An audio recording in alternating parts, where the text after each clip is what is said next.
Testing 1, 2. Ladies and gentlemen, if you'll take your seats, please. Good, thank you. This is, we'll get started here in just a moment. I believe I've got all my board members that will be present today. Good afternoon. I'm Joey Hargis, the Metro Zoning Administrator, and I'll be going through the cases for presentation in today's public hearing. The board would ask if you would please put your phone on silent or vibrate so as not to interrupt today's proceedings. I promise I'll do that this time because I didn't last time. We'll go through the cases that are on the board's agenda. Our agenda is broken up today kind of in two parts. One is old business. On our agenda, page 1 and half of page 2 is old business from last time, and then we'll begin new cases at the bottom of page 2.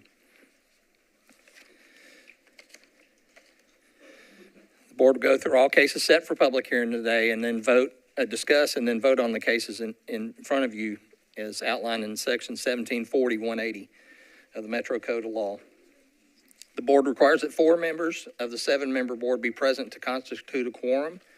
The board requires that you have 4 affirmative votes to grant your application. We've got 5 present today, so if we have a vote situation of 2 for and 3 against, or 3 for and 2 against, that case will stay on our agenda for the next 30 days. We only have 1 meeting in the next 30 days, which will be July the 18th. That'll be here in this room. This is the notice for that. So if you have a case tied up on votes, it'll stay on there. The 2 members who did not participate today can watch today's proceedings, review the record, and become eligible to participate on July the 18th. If after July 18th at that hearing you still have a vote of 3-2 or 2-3, your case will be deemed denied by operation of law. The board will go through, like I said, all cases set for public hearing today. The board does have a consent agenda, and I'll go over those in just a minute.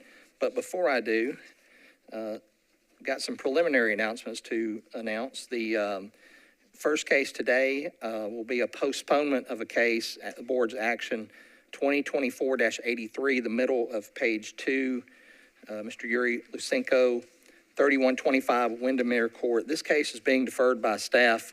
We do not have a quorum in this case. We only have 3 members eligible and present that participated in that case, so we'll have to postpone that until July 18th. This is your notice of that hearing. We'll be in this room at 1 o'clock. Be toward the front of the docket like this one is on that date. And then second announcement, if there are any parties present, on the bottom of page 4, case 2024-88, Alexandra Mercer, the owner of the property at 3319 Old Hickory Boulevard, unit number 9, was seeking a variance in the 6-foot requirement. That case is withdrawn by staff. There is not a variance required for that. The appellant's application does meet the code, and we will issue the permit for that. So case 88 will not be heard today either. And those are our preliminary announcements. But before we begin the consent agenda, the board does allow elected officials to address the board should they wish to at this time, and I see several council members present. So I will start right here in the front row with our council members. If you'd like to start first, council member, come here or to the podium. And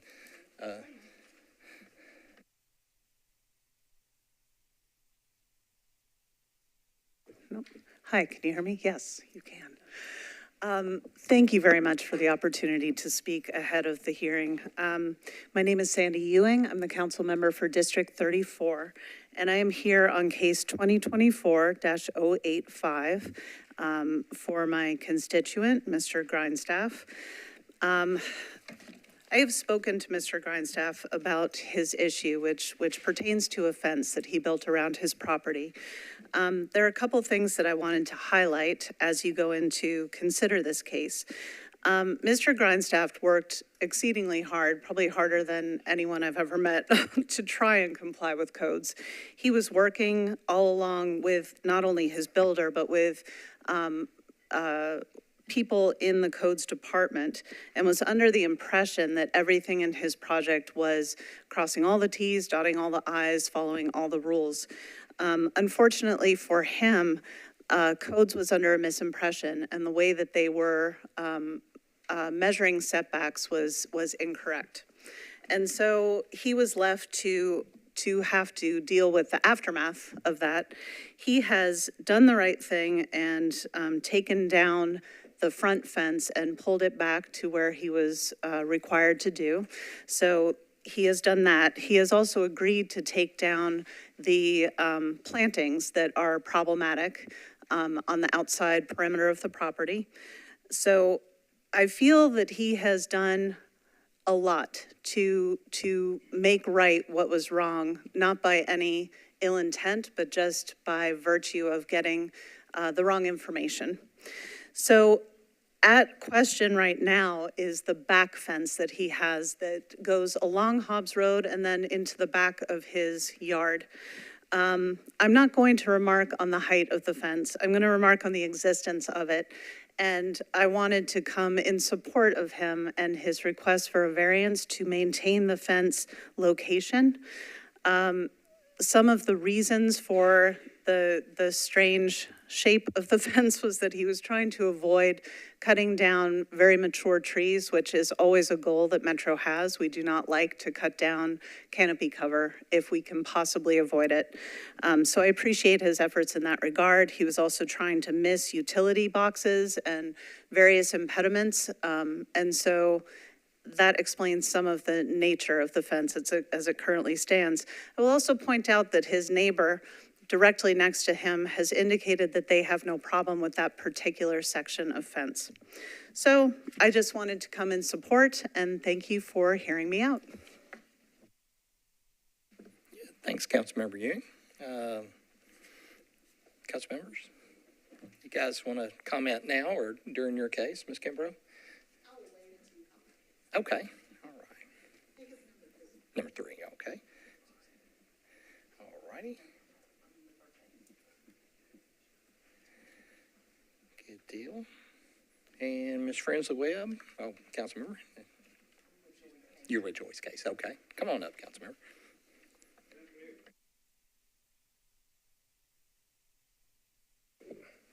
Got it, thank you. Good afternoon, I'm Jason Spain. I'm the council member for District 35, and I appreciate the opportunity to be with you this afternoon.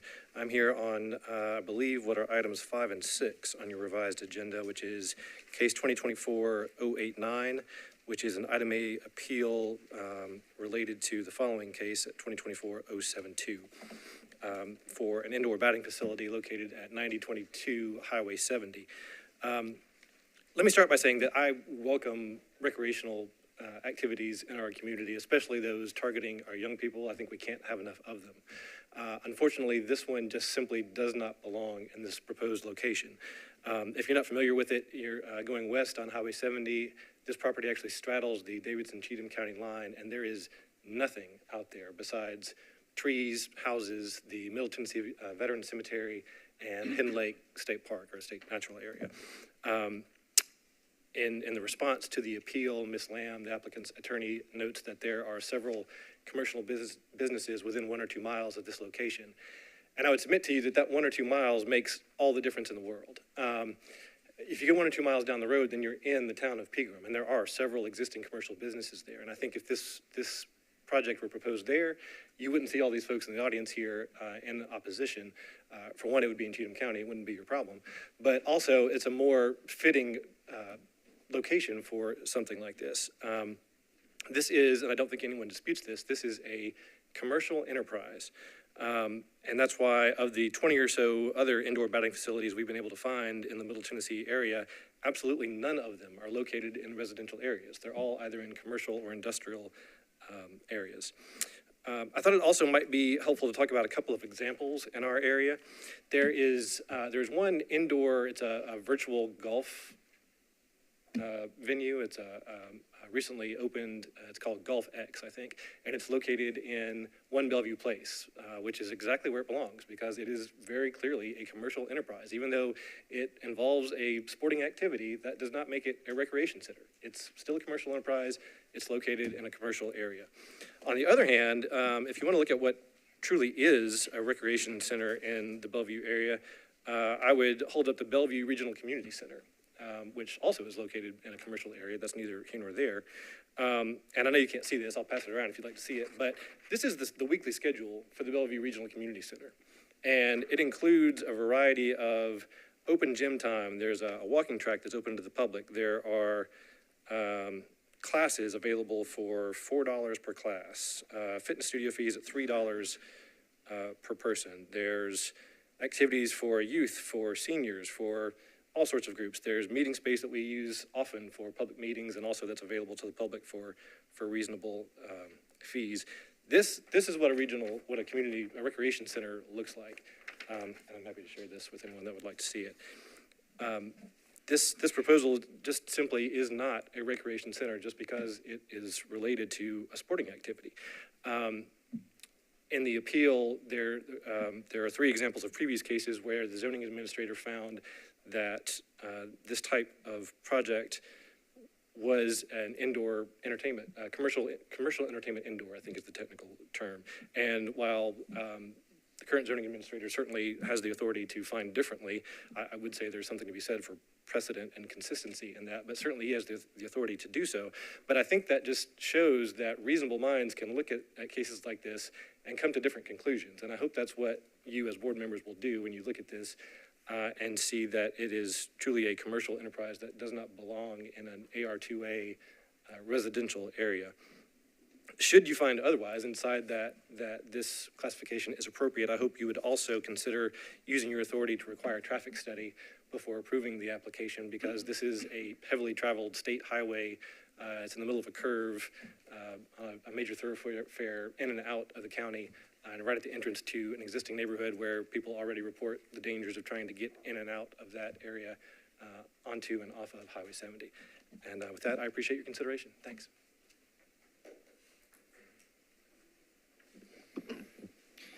All right, thank you, Councilmember.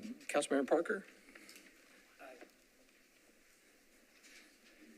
Thank you for the opportunity. I'm here for the second item on the agenda, and I'd like to hear the presentation for that, so I'll just stick around. Okay. Thanks. Sounds good. Are there any other elected officials that I did not see present with us today? We almost have a quorum of the Metro Council here, so that's good.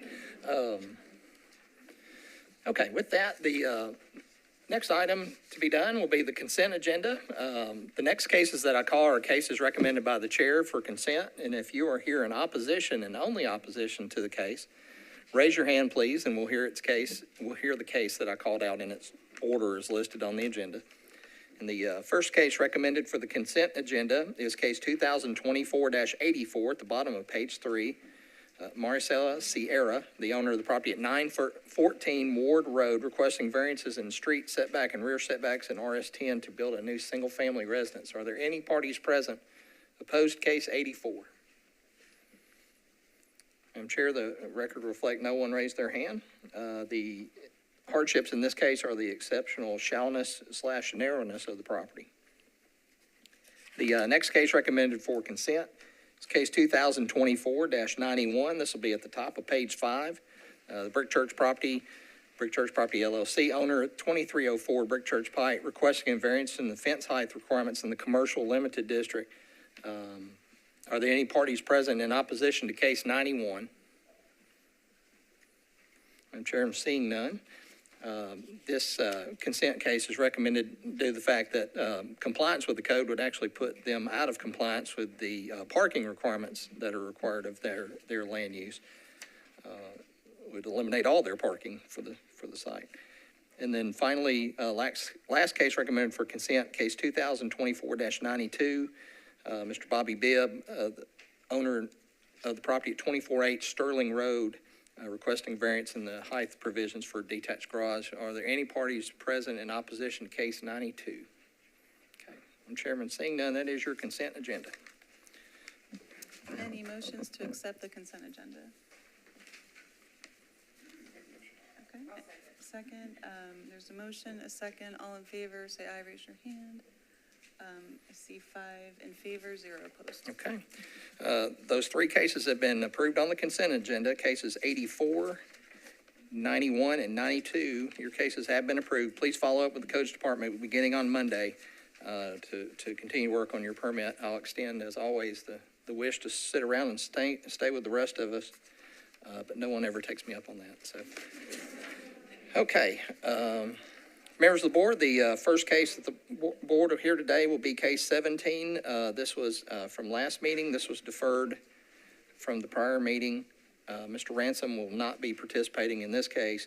This is Barge Civil Associates requesting special exception for the church at 4460 Ashland City Highway 4309 Cato Road, requesting special exception and a variance in the street type to construct new church sanctuary. The board, in their order, I believe a traffic study came in later. The board postponed to allow parties a chance to look at that and comment in the board's order. And there are representatives from NDOT present too, if you'd like to question them. But it would require a motion to reopen the public hearing should you wish to hear from any parties. I'll make a motion to reopen the public hearing and allow each side 5 minutes. There's a second, motion a second. All in favor, say aye, raise your hand. 4 in favor, 0 opposed. Okay. We'll hear from those parties. Turn my microphone on. Okay, we'll hear from those parties in the case. First from the appellants. If the appellant would come forward, I'll put your time up on the clock, sir.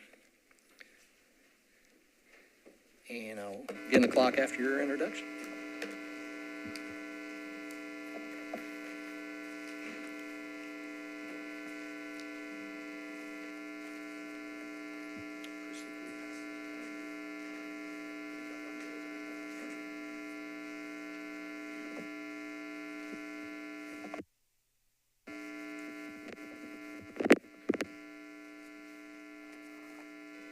Mr. Michael, can I get you to slide one table? It looks like that one. We're getting some feedback off that mic there.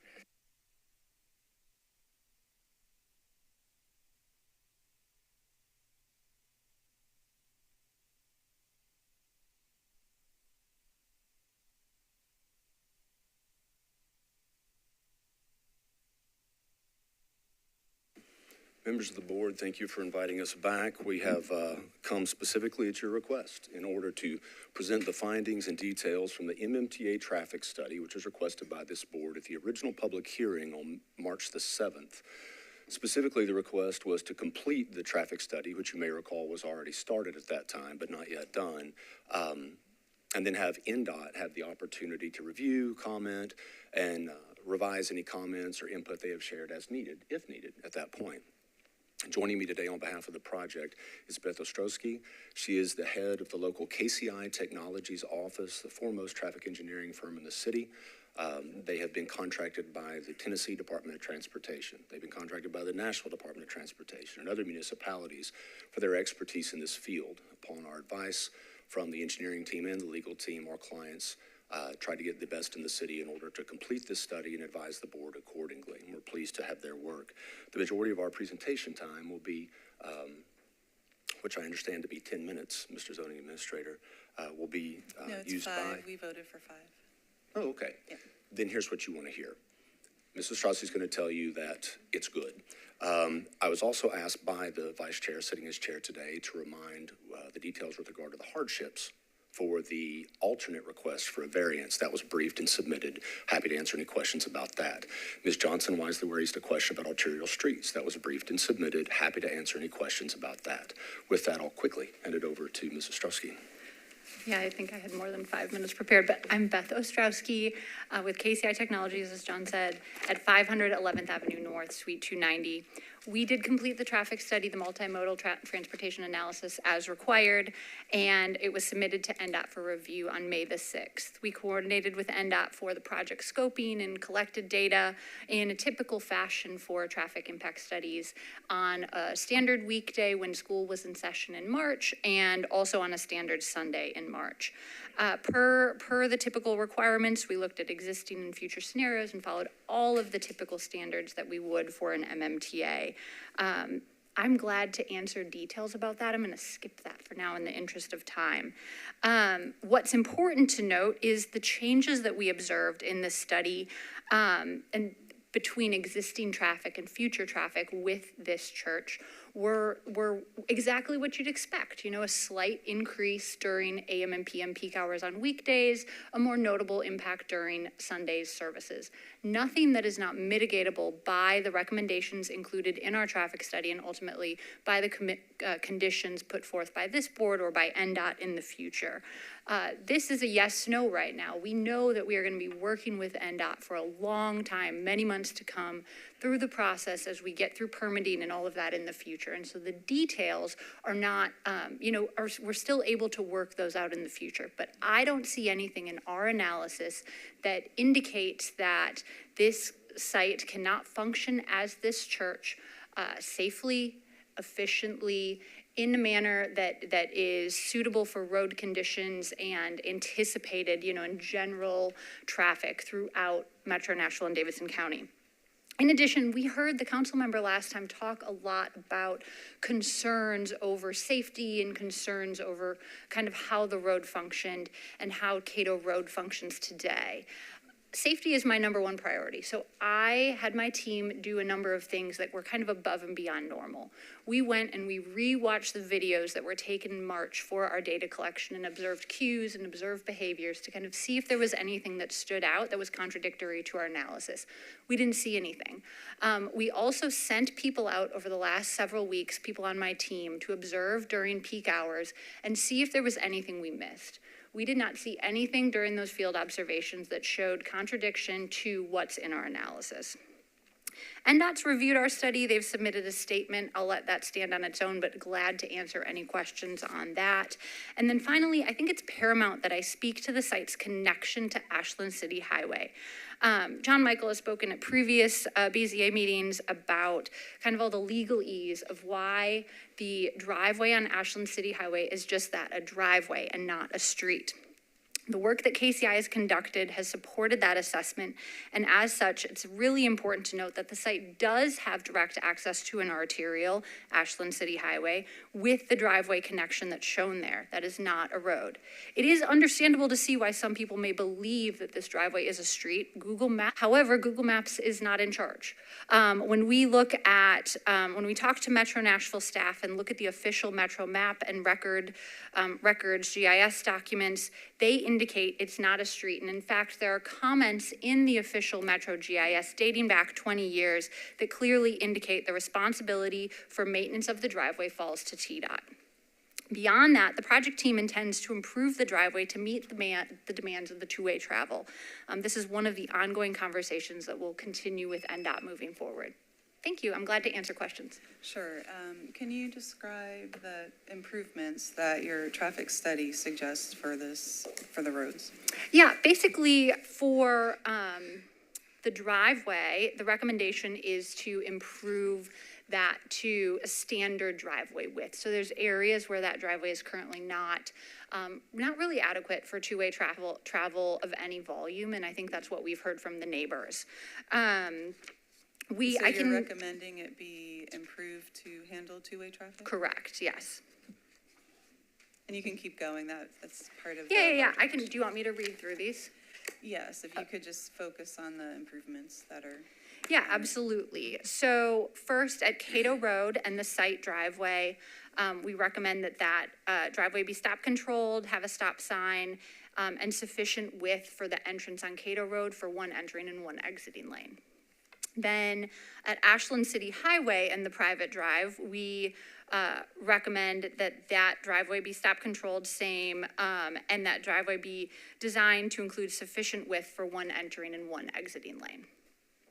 We also talk about travel demand management, and travel demand management basically means that loading should happen off-peak, and that during large functions at the church, which I would include as service, that traffic control officers should be present. So, if there is something like a regular Bible study, traffic control is maybe not required, but on Sunday service or anything, a special event of any size, that they would have traffic control there. Then in addition, we talk about just all internal and external driveway connections should be designed such that site distance is met, and that all pieces of the design should meet AASHTO standards. And those are in the executive summary, just on the first couple pages of the report that I believe y'all were sent a couple weeks ago. I would like to ask an additional question about the improvement, particularly private drive access. Because of the Ashland Highway, your access is through private drive or local street on, not the Cato Road side, but, you know, going through front of the 5 houses and then get to your location.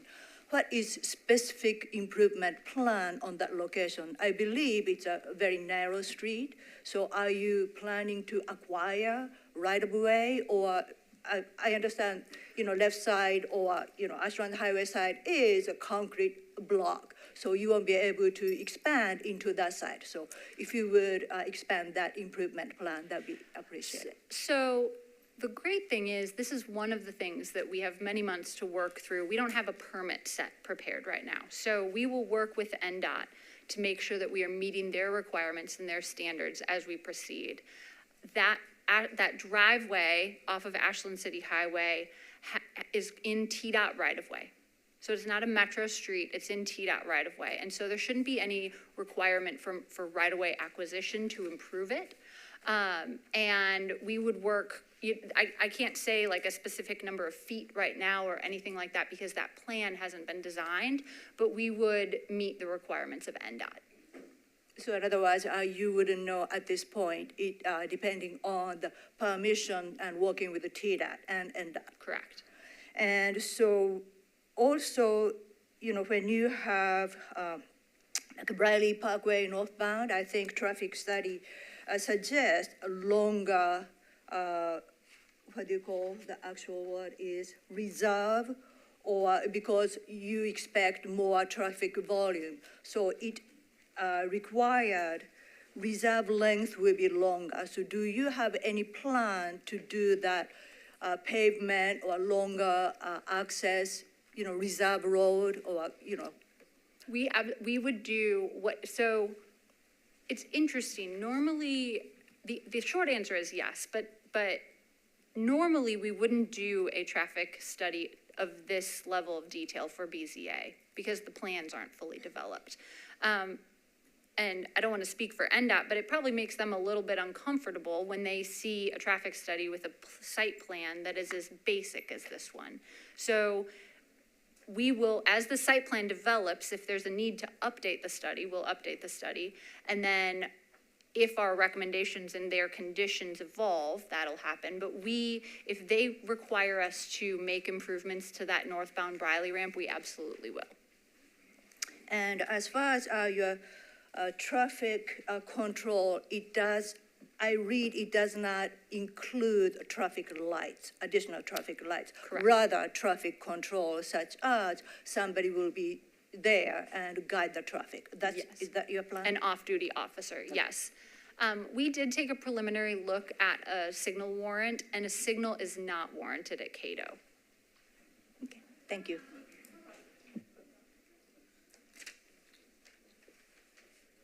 Are there any additional questions? I think it might be the appropriate time to hear from NDOT.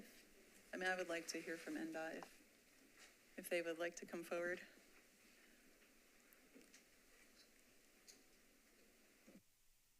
Would you all be able to come forward? Yeah.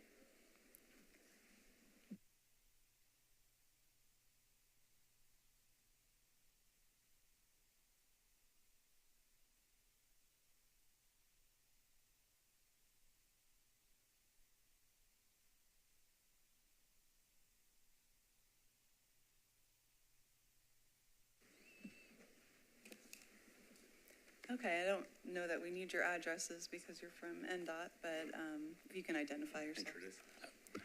I'm Devin Doyle. I'm an assistant chief engineer with NDOT. I'm Matt Hadaball. I'm a traffic engineer with the development group with NDOT. Okay, and we have an email from you dated June 6th. Would you mind just reading or giving us the highlights of that email? I can't read it because I don't have it in front of me, but that's okay. The basic highlights of it are that we reviewed the study that was presented by the developer. we're in general agreement with the findings and the outcome of the analysis, under the condition that special active traffic management is required during large services. We haven't completely worked through the details of what's defined as a large event, but we would recommend that you all condition them, the applicant, to continue working with us to fine tune that as we work through this. I believe we also indicated that because there is no formal site plan, obviously other elements may be introduced that give us the opportunity to place additional requirements, improvements, and things like that once a formal engineered site plan is produced. Okay, thank you. Are there any questions for NDOT? Thank you.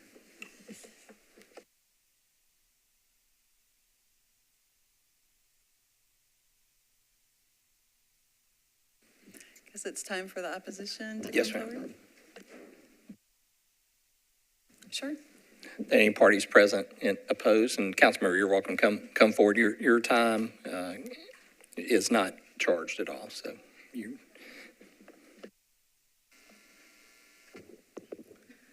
Thank you for allowing me to speak this afternoon. I am Joy Kimbrough, and I represent District 1. Before I start, and I'm not going to have anybody come up here at this moment, but I would just like to recognize the people who took off work or found the time in their busy schedule to come out in opposition to this proposed Zio Church. Please stand if you're here for that. Thank you. You too, ma'am. Okay. Thank you. I just wanted to recognize them. I think this will be my third time coming before you all to speak. I know that since that time, you now have a so-called traffic study that Zio Church paid for. But I want to talk about the human element here, because there is that. This is not some study with no faces. There are people, elderly people, who live in that area, who are already burdened by the traffic that is there now. The traffic that comes from Cumberland School, the traffic that's soon to come from the townhomes they're building at the corner of Ashland City and Cato Road. They're overwhelmed. They already have enough traffic. And even between Cumberland School and before you get down to the intersection of Ashland City and Cato Road, there's another church that sits there, the Jordonia Church that's there. The area adjacent, well, the house adjacent to the property where they're going to build, 91-year-old and 92-year-old Mr. and Mrs. Moore live there. They're trying to make it. They're still driving. Well, he drives for her. She was told she can no longer drive because of an accident she had. These are the faces, these are the people that live there. Some of the people that live there have decided we need to hire an attorney because it's that important to them. This is not just another case. Otherwise, I myself would not be here. I was born in the area. I know how that area is. I know how it is overwhelmed. I know how much traffic is there. I'm not just coming. I've never come before you before. We've had another church. I didn't say anything because it was not unreasonable. We have had community members ask for variances. We have had a company, a developer, ask for variance. I didn't oppose because it was not unreasonable. What they're asking now is unreasonable. They're asking to pretty much force this square into a triangle. That's what they're doing. They're taking this narrow street and they come before you and say, well, this is the study and here's the study and we found this and we found that. There are people who live there who are burdened and continue to be burdened. This traffic is no joke. Somebody's going to get hurt. Somebody's going to get killed. I don't know what more to say. The street is narrow. There's no line on the street. Miss Moore, 91-year-old Miss Moore told me that back when they were doing Brawley Parkway, they already took part of their land. And I guess they're suggesting in an effort to widen the street, they're going to take more. If they're going to do what they're saying they're going to do or want to do, but we're just asking you to consider the overwhelming traffic that a church that holds 2,000 people, a mega church, will bring to this small area, to this area where these people live, this elderly community. There are some younger people there. There are some, but I just think this is unreasonable, what they're asking. I think it's unreasonable that they're putting this next to some people who can mentally oppose. They can voice their words and oppose, but the Moors can't physically come down here and oppose. They cannot do that. So I'm sort of their voice as well. But I'm respectfully asking for you to consider everything I've said in the past. I'm asking you to consider the problems that they will encounter with this traffic. It is going to be outrageous. And I don't care what they say on how they're going to be able to handle it all. I have seen it. I've seen it just from Cumberland School. This church will not only operate on Sunday, and I think the bulk of their report involves Sunday reporting. It will not only be Sunday. Churches now are almost businesses. And I believe when they created these provisions or whatever in the code, they didn't anticipate these mega churches coming into these communities and burdening and overwhelming and injuring the community. I don't think they anticipated that. But I'm just asking everybody today to please just consider, and we're not saying that we're against the church, we don't think, we're just saying there, don't build there. That community cannot withstand that. They cannot handle that. We're asking that you do not build there. I know that someone, and I don't think that's even before this body now, I know someone, Zeal Church representatives mentioned a variance or whatever, but as of now, I've seen no application for a variance, and I know it requires certain things. There's certain strict requirements they must abide by, and I believe the language in the code is mandatory as it talks about variances. I don't believe it's permissive. I believe there's strict compliance that's required when you're asking for a variance. And there has been no application for a variance, and I've received no notice for a variance, which is required. But I just wanted to touch on that because I know they asked for that in the alternative. That issue is not before this body. Now, I think maybe, I don't know how this is going to go today, but at some point, the lawyer that some of the community members have hired will speak during that 5 minutes. There may be some time left for the community to speak, but I know he's very familiar with the report, and he has his own position, and I know he's been going back, communicating with you all. I know you've received voluminous emails because I've been copied in a lot of them myself. But I just ask you today to please reject this application or deny this application for the request to build at this specific location where these people will be injured. Thank you.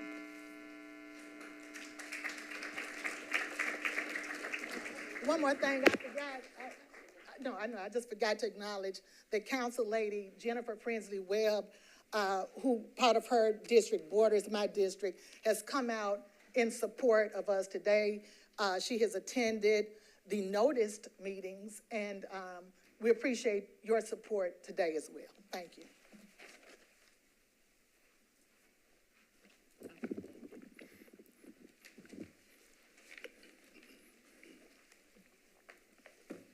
Will you be the only one speaking in opposition? I don't think so. I think there's quite a few people here that want to speak, and I'm going to try to be as quick as I can. Okay, we should So as not probably to, get some of them to come up okay, to keep it sure. moving. Yep. You might want to, I don't know if they heard you. And you all collectively are limited to 5 minutes. When we ask questions, that doesn't count against your time.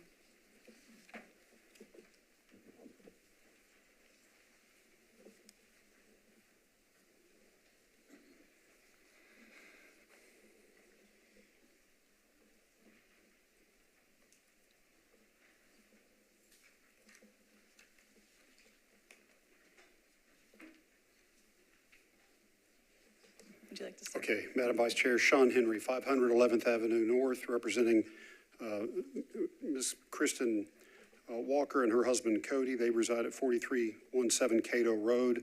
I filed on June 13 a letter with 9 exhibits. I've got hard copies here, if I may, in case you didn't have a chance to look at those. And in particular, some of the photos in the back of that document I think are important. The bottom line is there is no private driveway in which this church can access an arterial street. It's not a private driveway. We have submitted a letter from in-house counsel, Ms. Cisco, dated June 7. From TDOT, she says it is not a private driveway. The little access road, which is the way the plans label it, serves 4 properties, one of which is this church, but also serves 3 other residential properties. You'll see in those Exhibit F, for example, if it were a private road, there wouldn't be 2 dead-end public dead-end signs. There would not be a stop sign. You don't do that for private roads, okay? The public installed those, TDOT installed those. We also have an email from Planning Department staff February 16 that says both 4309 Cato Road and 4460 Ashland City Highway are designated as local roads. That's the Planning Department. From NDOT, January 18, quote, primary access does not meet the minimum street classification for a religious institution of 1,000 seats or more. That was February from NDOT. So, and the traffic impact study does not even address section 172150, which is regarding the protection of residential streets. That falls under the access provisions of your zoning code.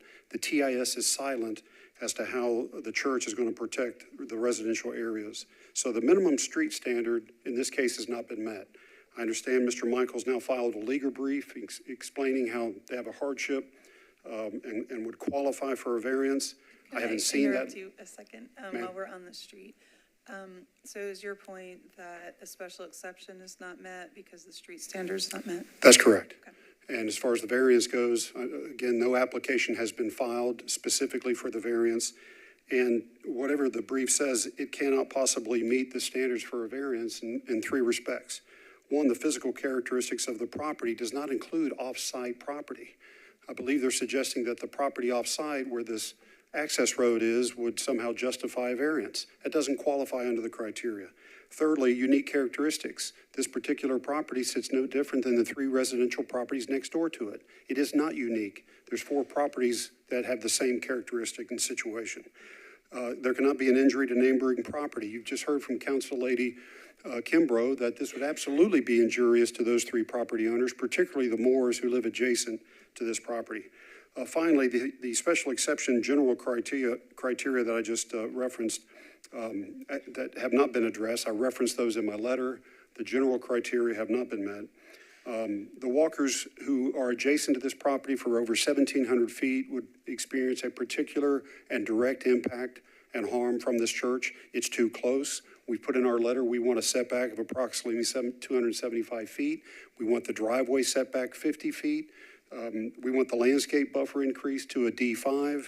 And we want the hours of operation for this church limited to the traffic impact study, which is Sunday. Thank you.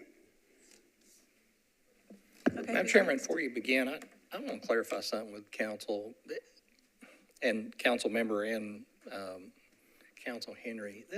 the variance request has been on this board's agenda since March 7th. This is the notice that went out for the March 7th hearing. If you'll notice, it says special exception and variance in street standards. So I want to correct the record. I do apologize, it's in opposition to the council members, but no, I mean, this has been advertised since March for both a special exception and variance in street standard. If I may.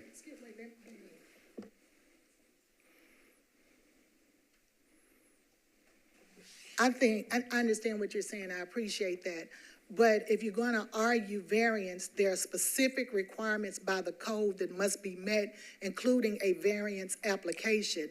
And then there are certain notices with that application that are to be given to the council person. But it requires a specific application, not a reference. Not a reference, oh, and we may do this too, and we may do that, and we're thinking about that. It requires an application for a variance. And that language is not ambiguous. It is specific and it is mandatory. I think in that code it mentioned shall 4 times. That does not suffice as an application for a variance, just for the record. Yeah, well, council member, I hate to disagree with you. The application does show, and I will agree with you that the board, they do have standards to meet, but I take very seriously that there's not enough notice or proper notice here. I don't believe that's what you're saying, but the application has been filed for a variance. Notices were sent out that mentioned variance. Your office was sent a copy of this notice.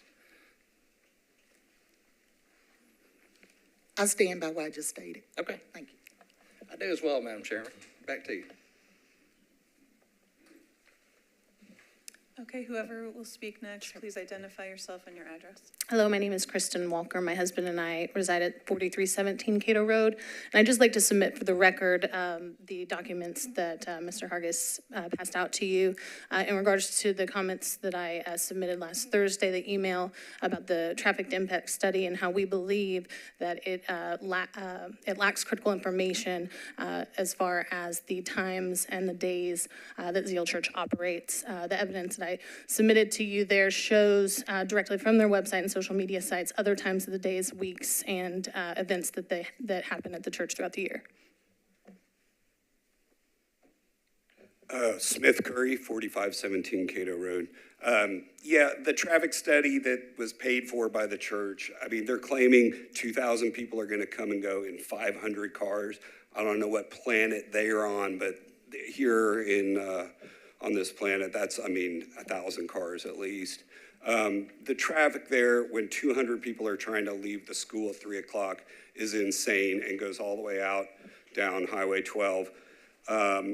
Times 10, I mean, it's just, the idea of trying to cram that many people in that many cars in such a tiny place is just ridiculous. I don't know what they're thinking, but nobody who lives in the area deserves that kind of trouble. Thank you. Okay, anyone else? Yeah. I have to get over here.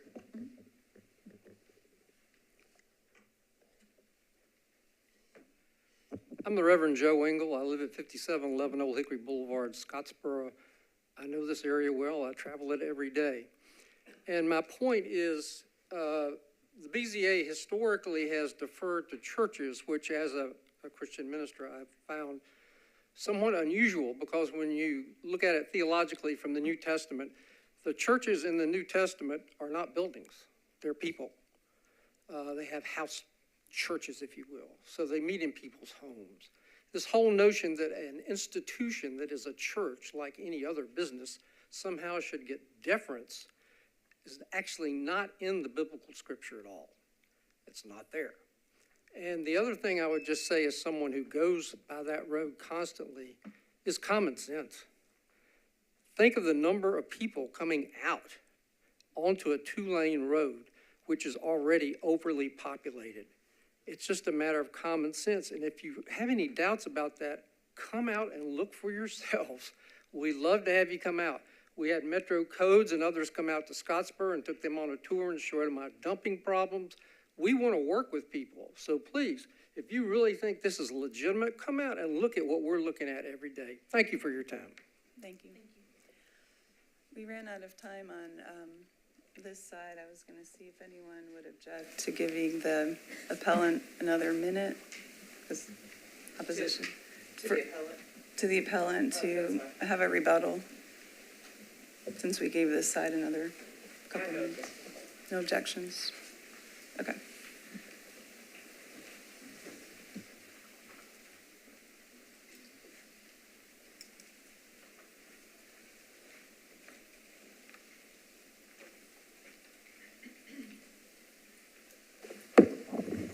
Asked to send engineers, NDOT sent their engineers today at your request. They told you what they told you.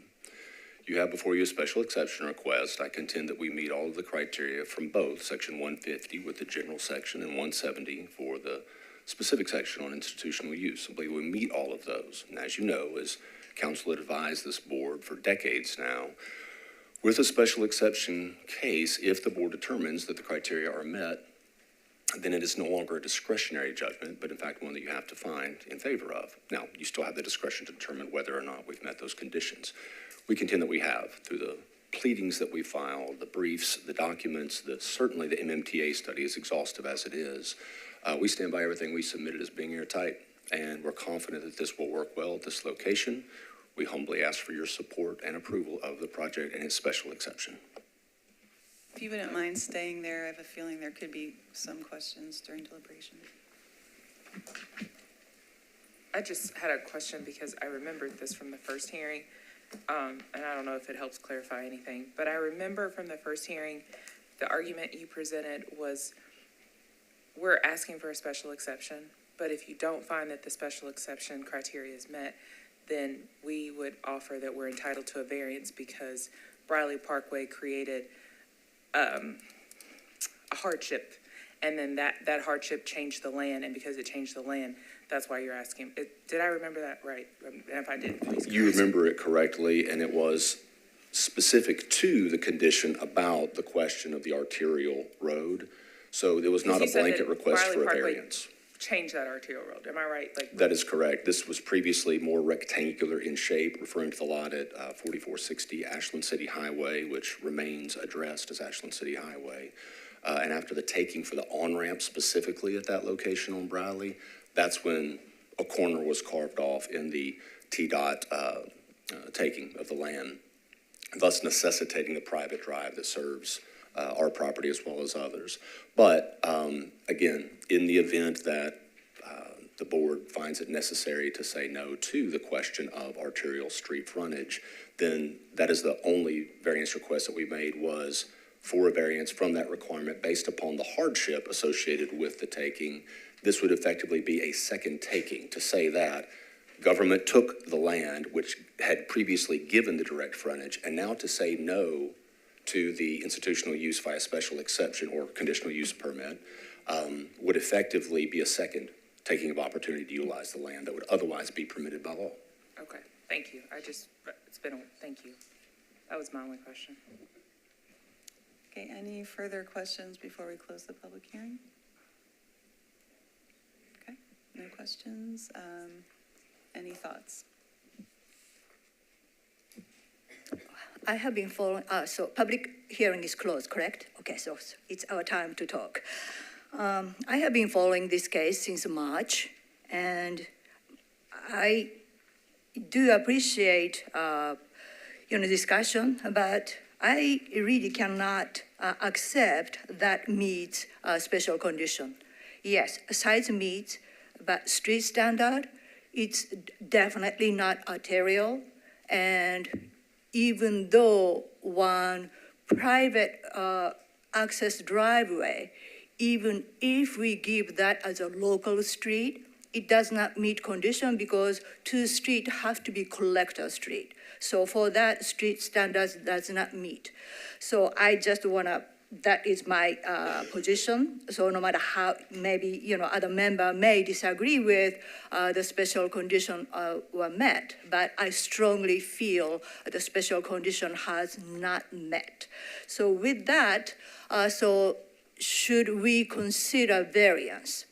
So I understand the variance is property, parcel specific.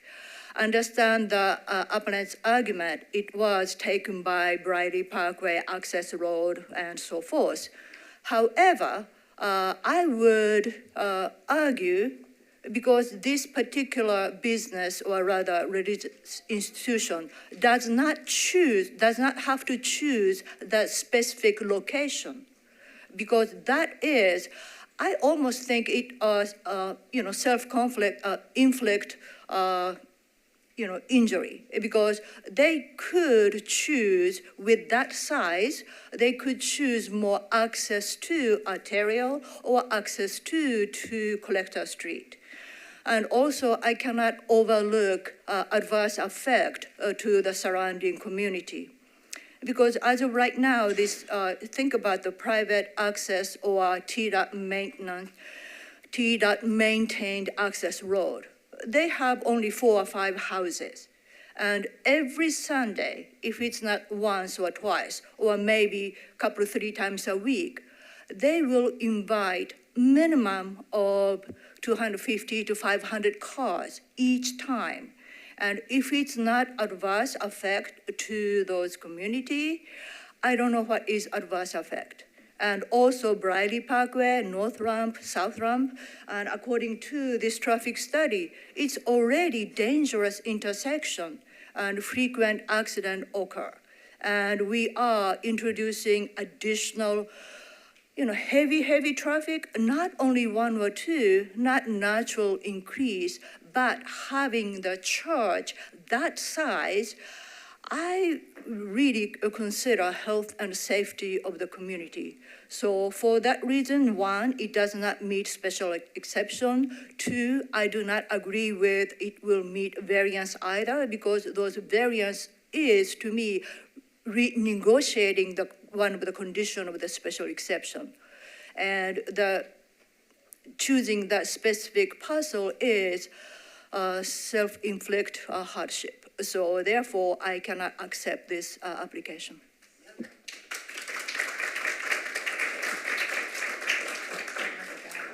Okay, we'll have to keep the clapping to a minimum. Any other comments? My only comment is like I said before, I understand the community's concerns. I understand the argument outlined by, but I think we have in our training and in all the case law that we review to be on this board, they always remind us of RLUIPA, and they always remind us of RFA, which is the Tennessee Religious Protection Act that connects to land use. And the fundamental basis of both those laws is that as a board, any conditions or any special exceptions or anything that we look at, we can't unduly burdensome the freedom of practice of religion. And so I definitely understand the argument from the community, but also when I look at this is the 3rd time. We heard this in March. We're at the middle of July or June. And they did all the things that we asked them to do, and then NDOT came in with their recommendation. And so I think, if this board doesn't vote in favor of it, it's prerogative. But I think when someone does everything that you've asked them to do, and then you combine it with how we typically look at religious institutions and how we look at special exceptions in light of a religious institution, I don't think it's consistent with how we typically have looked at these. And I understand, again, I understand this is a unique case and everything else, but I think what I'm concerned with is just deviating from how we typically look at something like this as long as I've been on the board. So. I would argue LUPA is specific to religious land use. So we have to be fair to every religious institution. If we accept one condition, other religious institution will be offered same condition.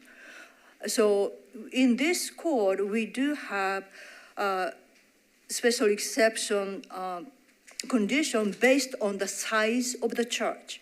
So this church being such a large church, that's why they have to meet special street condition. So, just because we are not denying because of it's a religious institution. We are denying because of the sheer size. And we do have a condition if capacity is this much. I don't think you understood my argument. I didn't say we were denying it because of religious institution. That's not what I said. I said that in light of how we've looked at religious institutions before with special exceptions and the conditions that we apply and the things that we ask to be done, this is different. That's all I said. I'm not saying that, I did not say that. So I just want the record to be clear. I did not say that. Yes, it is different because of the size, and so certain size of the church has to meet certain condition. So we are not denying because of the religious institution, or we are not accepting because of the religious institution. And if you are, saying, yes, we did accept variance in the past similar to this condition, yes, we may oblige to approve. But I do not see any past condition we approve this size of the church with this local street, with this specific street condition. So I'm comfortable denying this application based on following a strict interpretation of our codes, including ALUPA. Any additional comments? I'll say that so religious uses are allowed if you meet the conditions. And in this case, I didn't feel that they met the street condition because of the email from TDOT that described that wasn't the private drive. So in my opinion, they did not meet that special exception condition, and so there's a reason there are conditions in the zoning code, so I didn't see it as an ARLUPA type issue. I just see it as really looking at what's written in the zoning code, and if it doesn't meet it, then I don't think we should approve it, in my opinion. That's my thought. So if there are any motions?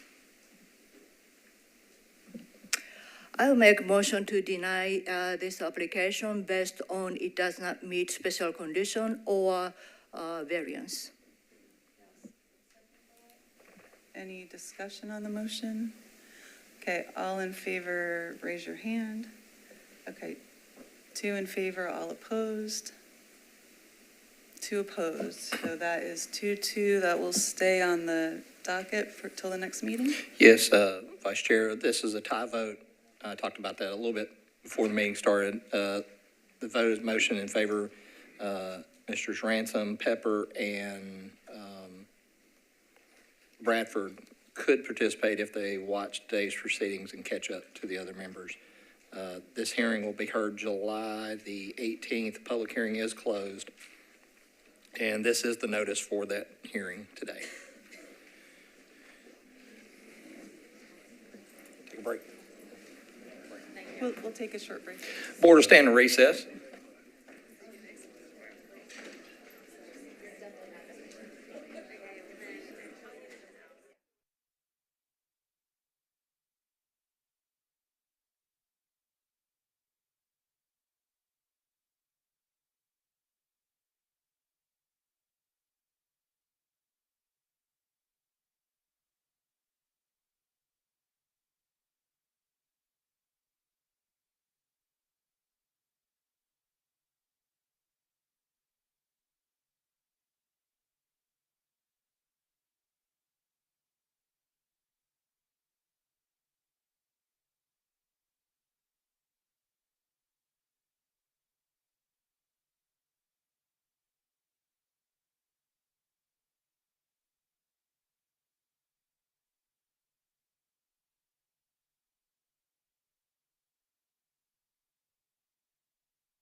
Again, on old business, case 2024-50, Giffen Construction Services, 3025 Charlotte Avenue.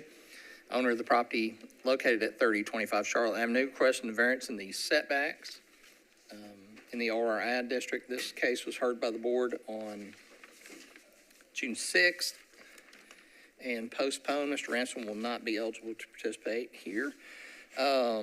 Members, the case, public hearing is closed in this case. You did ask for a revised sign plan. Let me show you.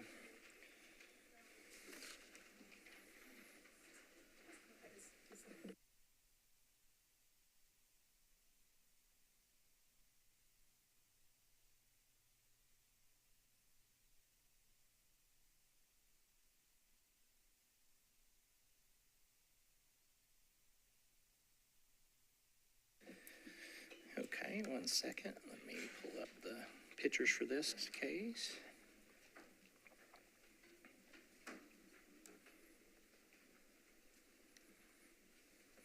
Subject property is located on the south margin of Charlotte Pike, just east of Interstate 40.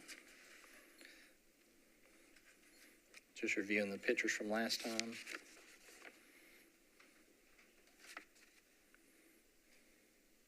View looking west. This was the original site plan submitted for the board's review at the last hearing. The applicant revised the proposed sign from the original on the left to this revised signage and has since submitted a revised signage plan, further reducing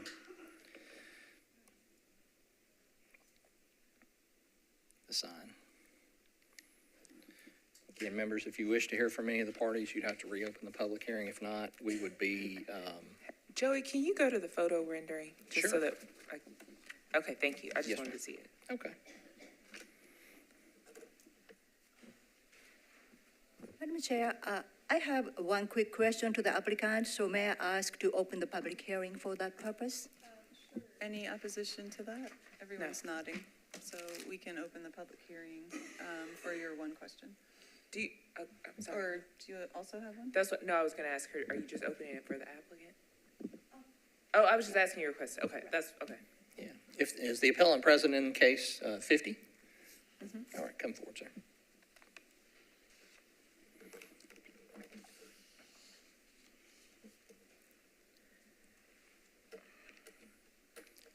Again, Ms. Johnson has a question for you, sir.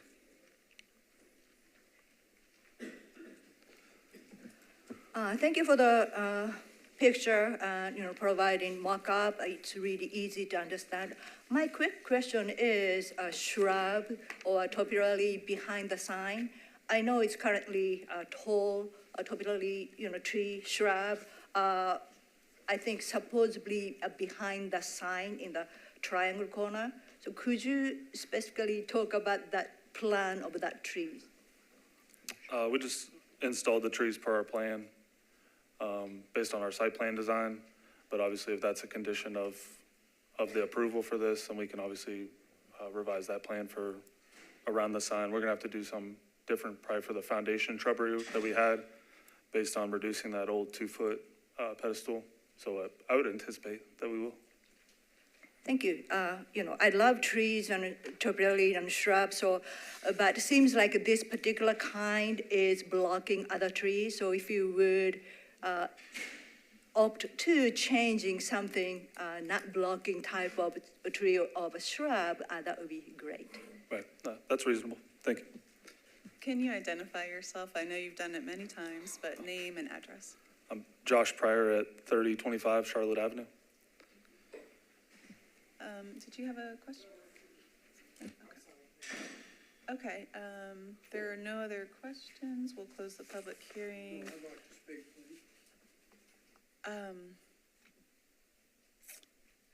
Do we allow that? I don't.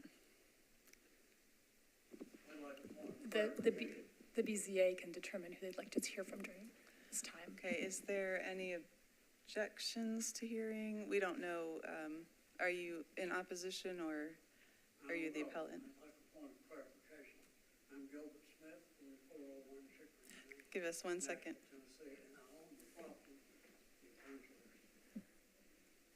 Okay, I think does anyone have an objection from hearing from the property owner?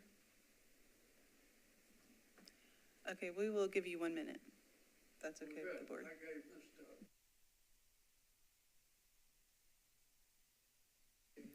I'm sorry, for the public record purpose, would you push the button and to turn the mic on?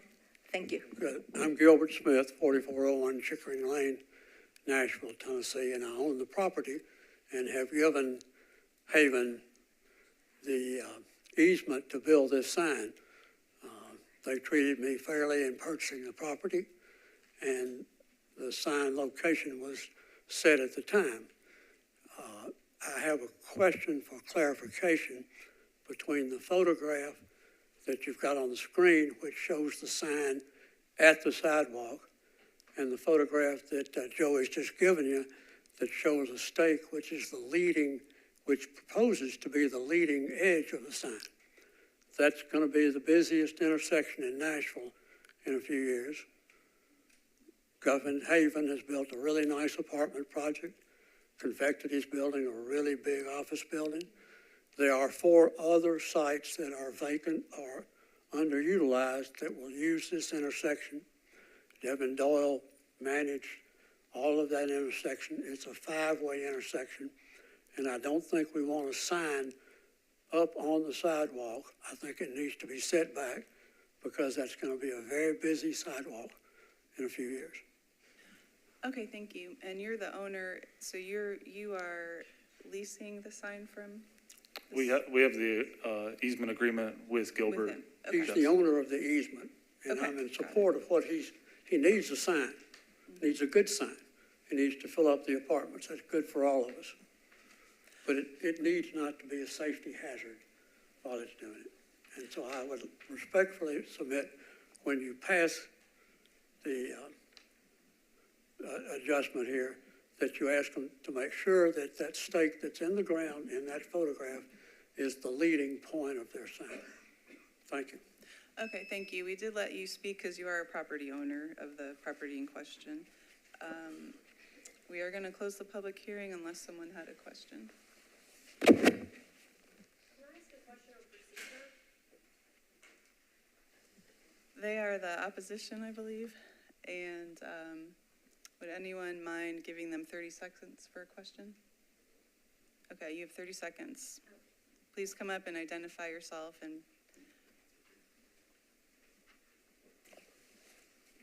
Thank you, Alan Aschenbrenner, with 8 City Boulevard here and representing the Owners Association. I want to be clear, the exhibit that you see there is not accurate. So there are issues with the exhibits that you're about to approve that we'd like to provide you. We just got this information late last night. So what's represented in that rendering is about 78% the actual size of the sign, and it is located 2 feet off the existing sidewalk. We're asking that you deny this request for a setback variance and at least put a condition on that sign. As Mr. Gilbert said, it needs to be back 10 feet. There's plenty of space. okay, thank you. Any questions? Okay, now the public hearing is closed. Any discussion?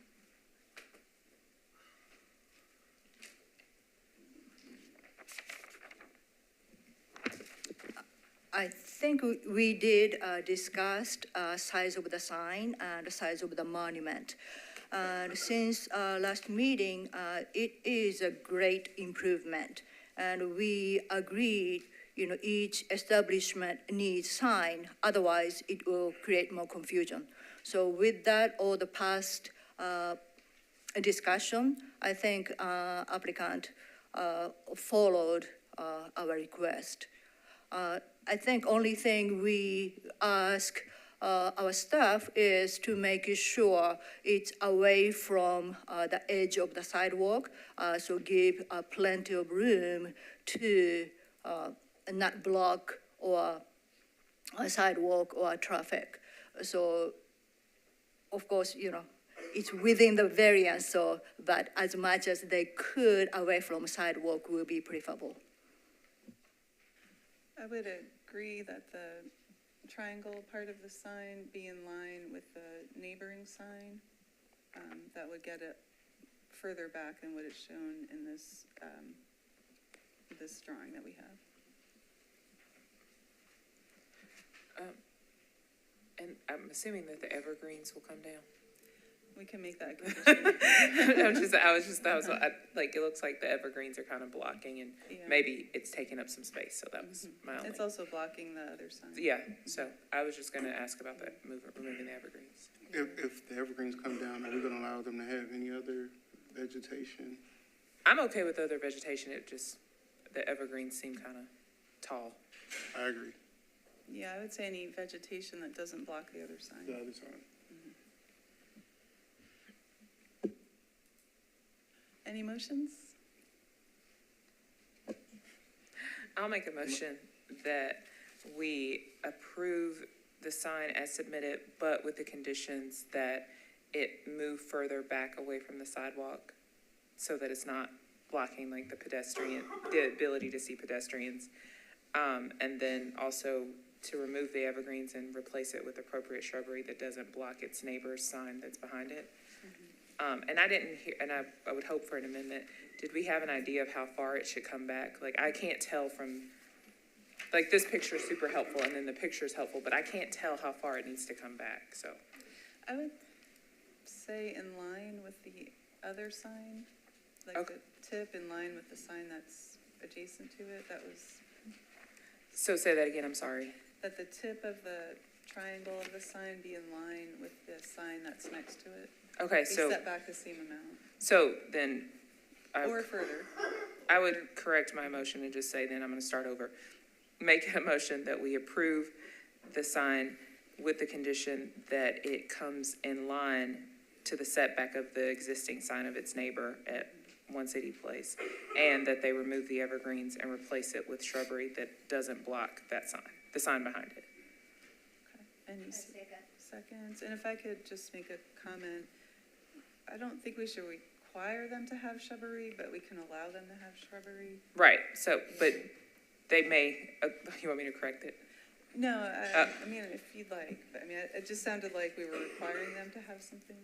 Oh, I didn't mean for it to sound that way. I just meant, I thought we were requiring that they remove the evergreens. That's a Correct. requirement. That's the. And then they may replace it May, if they would like, but with shrubbery that doesn't block their neighbor's sign. That makes sense. Okay, so we have a motion and a second. All in favor, say aye. So 4 and 0 against. Okay. Motion is adopted with the conditions that you stated. Our next case would be new business at the bottom of page 2. Case 2024-14, Jolo Enterprises LLC and Fifth Generation Partners, owner of the property at 2629 Gallatin Pike, requesting a variance in the frontage requirements in the MULA district and the build-to zone. Applicant seeking to construct a new drive-through coffee shop. Referred to the board under section 1712-020. The appellant has alleged jurisdiction under section 1740-180, item B. The appellant's present for this case. Okay, is there opposition present for case 14? Yes. All right. We'll list, we'll note the council member is opposed, and we'll give the applicant 10 minutes, along with part of that 10 being their rebuttal time, should they wish to. Members, for the record, you received a recommendation from the planning department. You should not have that. That was originally transmitted over when we believe they were opting into the UDO, and that's when they would make a comment. They are not opting into the UDO, so planning should not comment. So I would ask for the record that you disregard Planning Commission's recommendation in this case. And I do that we had a similar case on an adjoining property that did not opt into the UDO. We did not transmit to the planning department there. So I don't want planning's comments to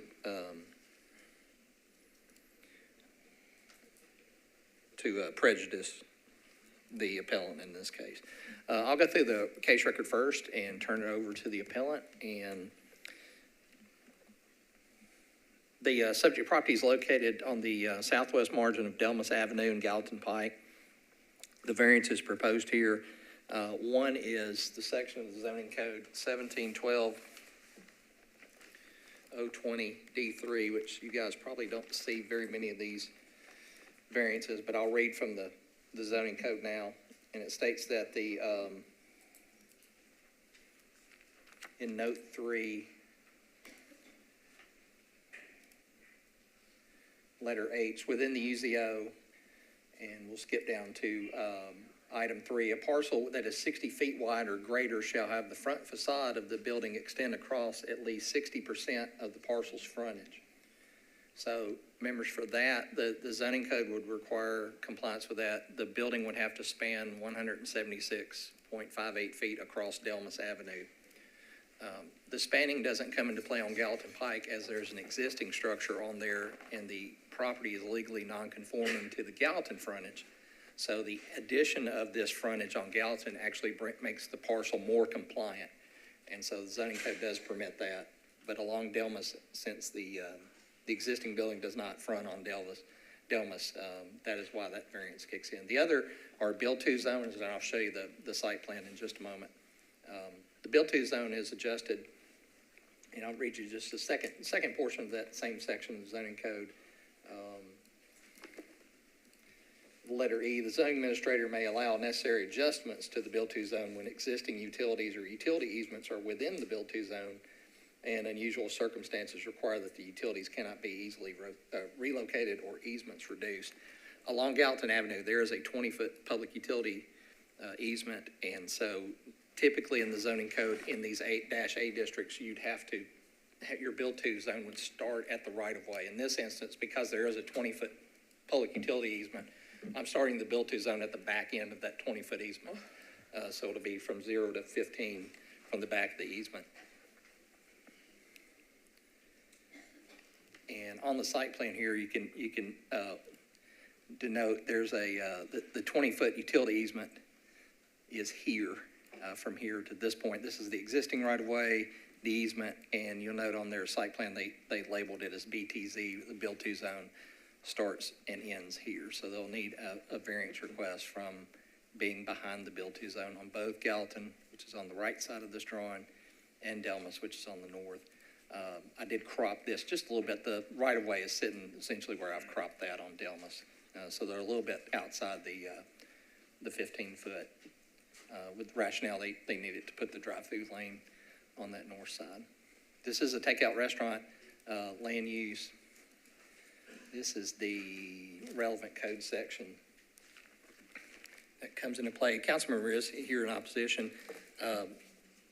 By your rules, you allow the council to speak with no time limit.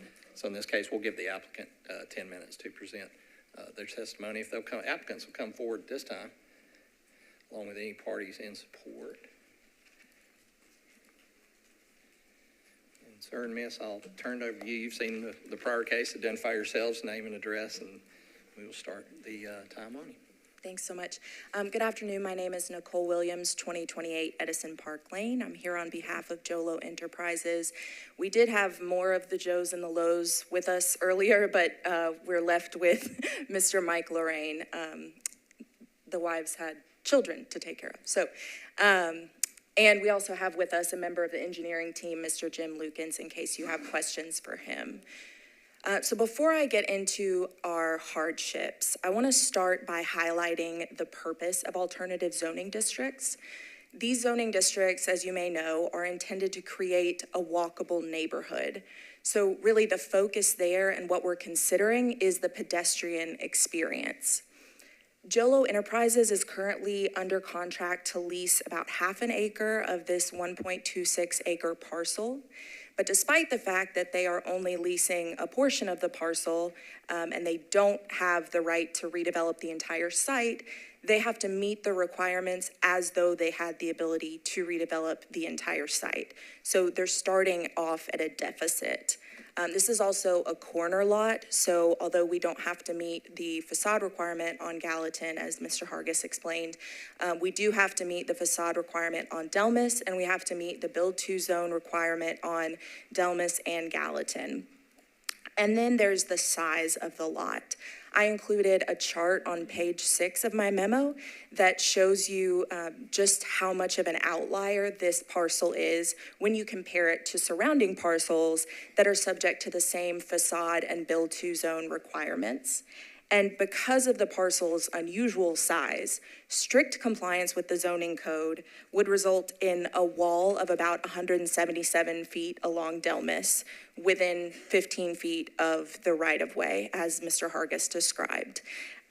Typically, as y'all know, we try to avoid situations where you've got tall structures looming over pedestrians for a large stretch of a street. That's why we do things like limiting the height of opaque fences. The size of this parcel relative to other similarly situated parcels in the area, taken together with the fact that the appellant does not have the right to redevelop the entire site, creates the sort of extraordinary or exceptional condition or situation of the land that is contemplated as a hardship in state law.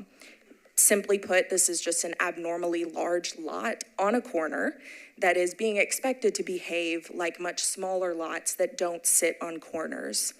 On those smaller lots, the requirements might be workable, but here they are unduly burdensome. You can also see there's an existing sewer easement on Delmas that constrains the buildable area of the site. And we would ask that you take into account the context of the surrounding area. Again, thinking back to that purpose of creating walkable neighborhoods, how would a pedestrian experience this site if it was built in strict compliance with the zoning code? As soon as you move west of the parcel on Delmas, the zoning changes immediately to residential, and the entire rest of the block face on Delmas is residential, and all of those homes along Delmas are set back roughly 35 to 40 feet from the right-of-way. So having this large building set back only 15 feet from the right-of-way and switching immediately to homes that are set back 35 to 40 feet creates a really jarring experience for pedestrians because it isn't in keeping with the existing context of development on Delmas. And on Gallatin, strict compliance with the build-to zone requirement for this particular site would actually make the site more hostile to pedestrians. As you can see in the site plan, we'll be removing a curb cut on Gallatin and utilizing an existing curb cut for circulation through the site. And we're only able to do that because we're not butting up against the right-of-way on Gallatin. Eliminating that second curb cut is going to reduce the chances of vehicle-pedestrian conflict. So you're basically taking an empty lot, activating it, making it safer for pedestrians, all of which furthers the purpose of alternative zoning districts. Given the unique constraints of this lot and the fact that our site plan significantly furthers the stated goals of alternative zoning districts, we would ask that you approve our request for variance, and I will turn to Mr. Lorraine. Thank you. My name is Mike Lorraine. 1218 Kirkland Avenue in East Nashville. Jolo Enterprises was created with 4 members, my wife Hillary, Aaron, and Mary Joyce. We created it for one reason, was to create a business for legacy for our family, for long term. We love East Nashville. We're community members there. We chose this site after a long, extensive search in the commercial real estate side of things, and we were fortunate enough to get this ground lease and start activating it, and we worked very hard alongside with Metro Codes and planning to make sure that our initial site plan, which was well received at the time, got the support and gave us the confidence to continue moving forward with planning this site. We've since come up against some significant obstacles in this site plan, but we continue to remain optimistic, steadfast, in that we know that this model will work. We chose Scooters Coffee because of their speed of service, their perfected drive-through only model, which has been around since the late 90s to service amazing coffee amazingly fast. We believe in that. We believe in the core values of that brand as well. And it fits very well with how we want to treat and be a long-term component of East Nashville and help activate certain areas that are vacant. And we look forward to we're optimistic that you will grant us this variance so that we can continue with our project. Thank you.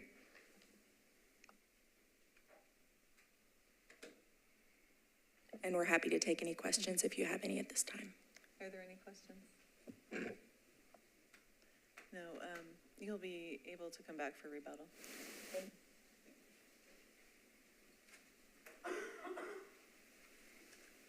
Councilmember, and just again, remind you, you're welcome to come forward. Your time will not be timed, so I'll leave that 4:11 up for Ms. Williams's rebuttal time. Thank you, Mr. Hargis. And thank you, board members, for being here today. So I've looked closely at this. By the way, I'm Councilmember Sean Parker, represent District 5, where this is located. I have looked at this application closely and thought about it quite a bit. So I don't have an issue with the variance of frontage on Delmas Avenue. I think that's workable. Where I do have some concern is both the build-to zone and the frontage requirements on Gallatin. A purpose of the alternative districts, it's true that those are intended to create a more walkable, pedestrian-friendly landscape. And the A districts were applied to this corridor in, I think, 2013, following, in 2007, there was an SP that was placed up and down Gallatin that controlled a lot of things. It controlled form, it controlled uses. Ultimately, a 2011 Supreme Court decision, state Supreme Court decision, invalidated that SP. And so a lot of this corridor was still kind of the automotive-oriented uses and automotive-oriented zoning, CS and whatnot. So what ended up happening was up and down the corridor, it was upzoned to the MUL, MUG alternative districts. So that was, I think, pretty much everybody considered the density, the bulk standards to be an upzone there. But we did put those alternative district requirements into place. Since then, you know, the direction we've gone with zoning on the corridor, I mean, we've expanded the UZO up and down the corridor. We've reduced parking requirements. So really the trend that we're taking with zoning along the corridor is more permissive, more welcoming to businesses. And part of what's important about those alternative districts, this is our second highest bus ridership route, the WeGo 56, second highest route in the system. We have a lot of pedestrian activity. We want to see a lot more. We're trying to encourage that. One of the things that makes a corridor like Gallatin so hostile to pedestrians is what we call design speed. So we all know there's a posted speed on every road in town.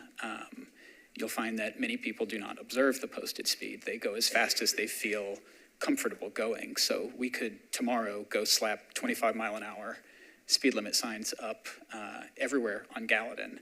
But you've still got this wide road, I think 13, 14-foot lanes, the built environment being far back from the road contributes to an open sense that, I mean, studies consistently show that causes drivers to not feel like they're in a pedestrian area, like they need to watch their speed, like they need to be careful. And, you know, when I look at the proposed design,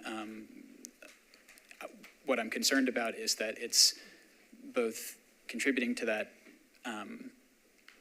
that widening of the perception of the road, so the design of the road, and sort of bringing a steady flow of vehicle traffic through the site as well. We've had a few drive-throughs open on the corridor recently, and what we often see is, unfortunately, traffic will back up into the main corridor. I don't know if it's feasible for these folks to use Delmas for their access. I think if they had opted into the UDO, my guess would be that that is where planning would have suggested they go. So bring vehicles in and out on the north side of the site, around through to get their coffee and then back out. That would be my guess. I don't know if the engineers looked at the feasibility of that. But again, my main concern is with the integrity of the Dash A districts. There's a reason for those frontage requirements. There's a reason for the access controls, and those are primarily about safety. I know that some folks have thought that the A districts are about aesthetics, that they're about, oh, we want things to look a certain way, and I think some folks might have a preference for that, but the integrity of the alternative districts is really about creating a safer environment on these corridors, which again, just 15 years ago were dominated by auto-oriented uses, dominated by auto-oriented zoning, and previous efforts to steer the corridor away from those uses have failed, have been invalidated by courts. And so ultimately where we've landed is this relatively intense zoning, but with the Dash A districts. And this site plan and the variance requests, it does not, in my mind, maintain the integrity of the Dash A districts in promoting that safer, more walkable corridor, which is, I would argue, is the general direction that we are looking to take Gallatin from planning to council, and lots of voices I hear in the community. We're doing everything we can to make this corridor safer. I think we've had 12 fatalities in the last 10 years on here. I would just ask both the board and the appellant to try to find a way to maintain the integrity of the intent of those Dash A districts. And I unfortunately disagree with the appellant's representative that this plan accomplishes that. So I appreciate the board's consideration. Are there any questions for me? Am I able to take questions if there are any? Well, not being a designer, not playing a designer right now, but would you feel more comfortable if the building was rotated and there was more frontage along Gallatin and less across Delmas? Yes. Okay. And if it can be, again, if there's any way, I know this is not what you're considering today, but if there's any way to have the access, ingress and egress on Delmas rather than Gallatin, I think that would allow the building to front Gallatin. Delmas is a residential street. It is an important connector street. It's like the only safe way to get over Ellington in this area, and that's only when there's not a train parked there. It's also one of the only additional sidewalks that Metro has built in District 5 within neighborhoods in recent years. It was a long process, maybe 6-7 years ago. A group of neighbors went and collected all the right-of-way dedications and got that process going, and the sidewalks are just being completed now. But yes, I do think that if the frontage, rotate the building, whatever, but to have that frontage as close to the build-to zone as that utility easement that Mr. Hargis pointed out would permit, and if you can get the ingress and egress onto Delmas, I would feel a heck of a lot better about this. I have a question for the council member, and just for the record, I'm super familiar with this area. I grew up in this area. I live in Edgeville. I drive this corridor every day. So that was my question, because you pointed out something that's true, and we've dealt with a couple of those. I'm thinking of the Dunkin' Donuts one. We've had the Whataburger one, but that one got deferred. I remember the one that's close to the intersection of Douglas where they converted the car wash.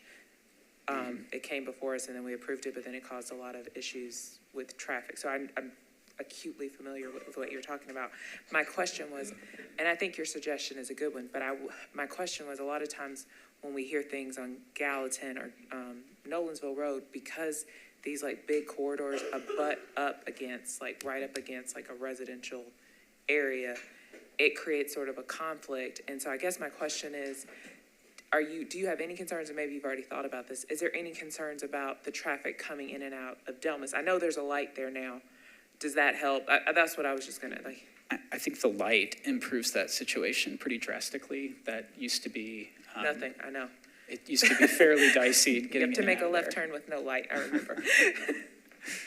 So I do think with the active stop control that we have at that intersection now, it would be manageable. And the fact that it would not really, we've got some new commercial stuff at the dog leg on Delmas, and so that's bringing traffic, through the street. So not up against the corridor, but fully through the street. And I think that has been frustrating folks a little bit, but I don't. Like going all the way back through the railroad track, hit Chickasaw, and then come up, is that what you're talking about? Yeah, but because this is right on Gallatin, I don't think that you would get a lot of through traffic. Through that, all the way through, is what you're saying. I don't Okay, think that so. was my only question. Thank you. Any other questions for Councilman? Okay, thank you. Okay, thank y'all so much.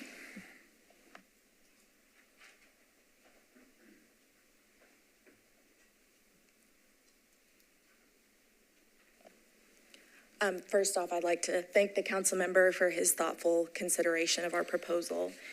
Just to address a couple of things that came up. So the Gallatin facade requirements, as I understand it, are not before the board.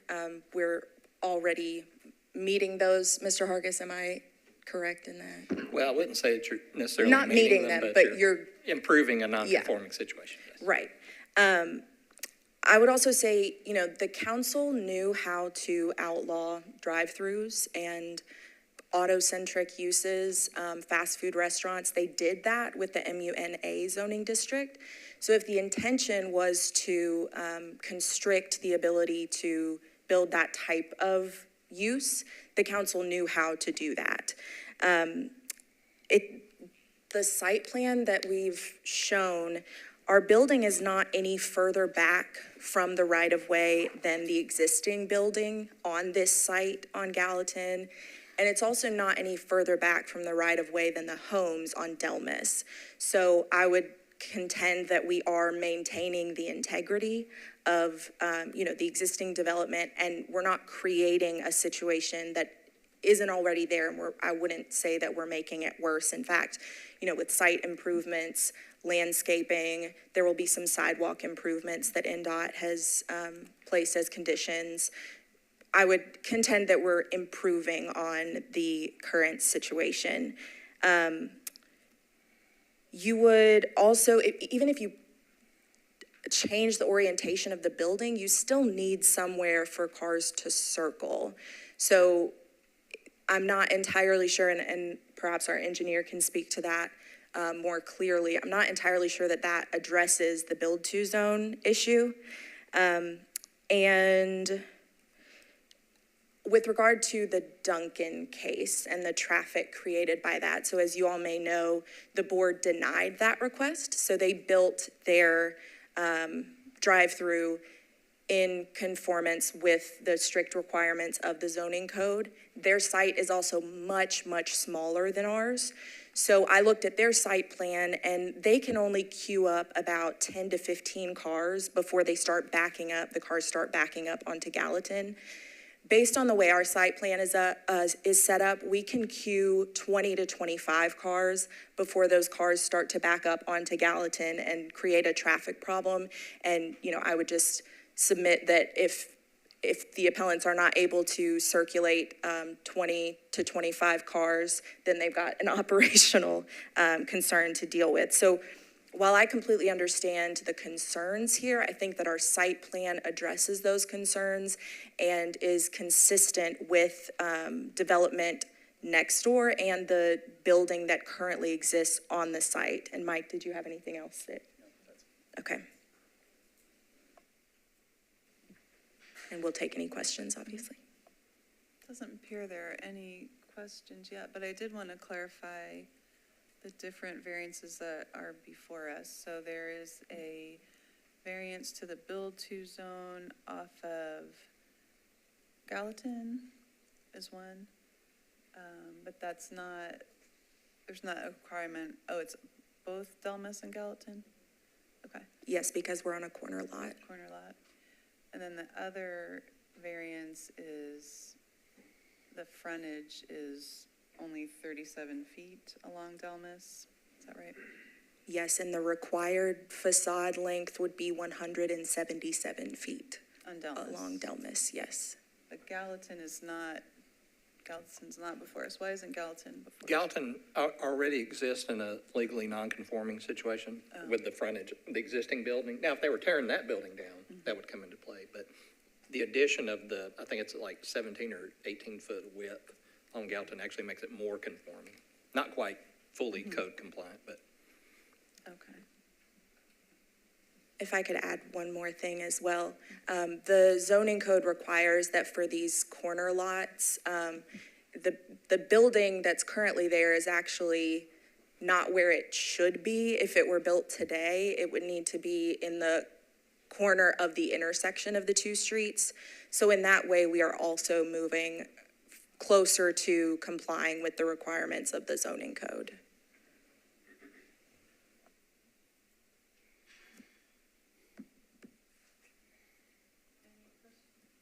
Any questions before we close the public hearing? So I'm assuming the City Gear building is staying?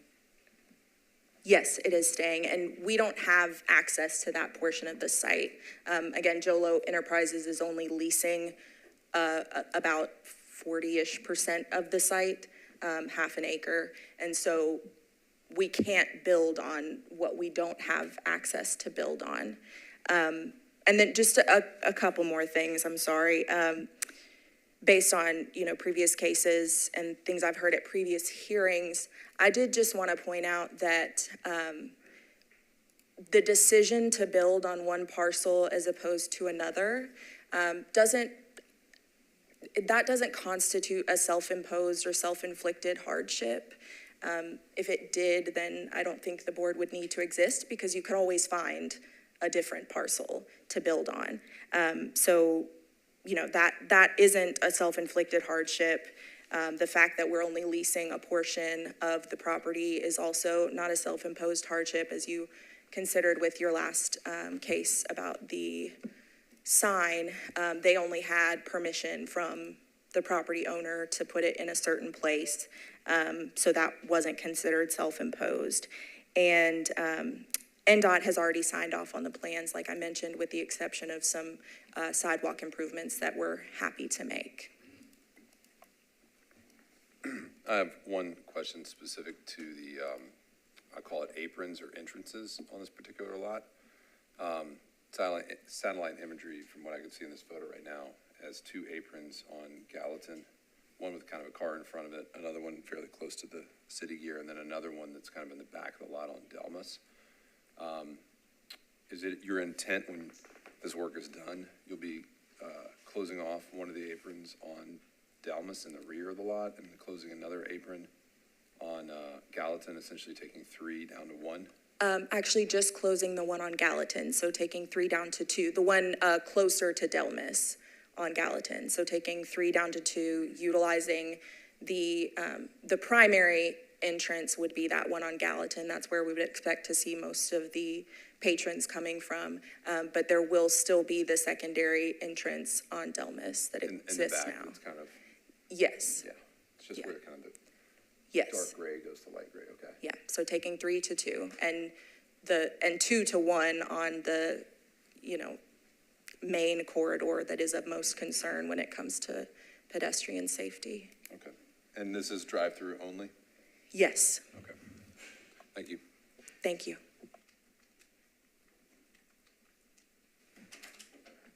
Any other questions? Any further comments? Mike, do you have anything? I think I'm good. We really appreciate your consideration. We know this is a complicated issue, but we appreciate it. Thank you. Okay, public hearing is closed. Any discussion? The council member, Sean, kind of hit on a lot of points with this, Dash A zoning talks about, right? It's meant to create more of a walkable neighborhood. I can't say that Gallatin Pike's necessarily a pleasurable, walkable neighborhood as it is now. But I think you have to bend in the right direction of the zoning. I think it's good that they're eliminating one of the aprons, right? That creates more egress in and out of one as opposed to 2. But for something that's going to just increase traffic drastically, it's hard for me to go against what the current zoning is for that.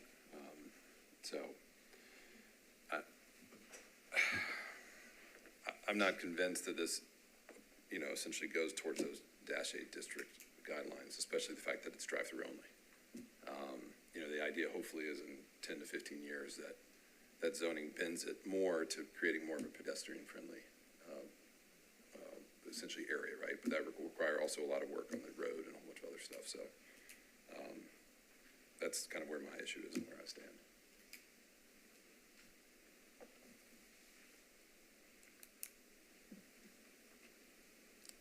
Don't see any other comments. Does anyone have a motion?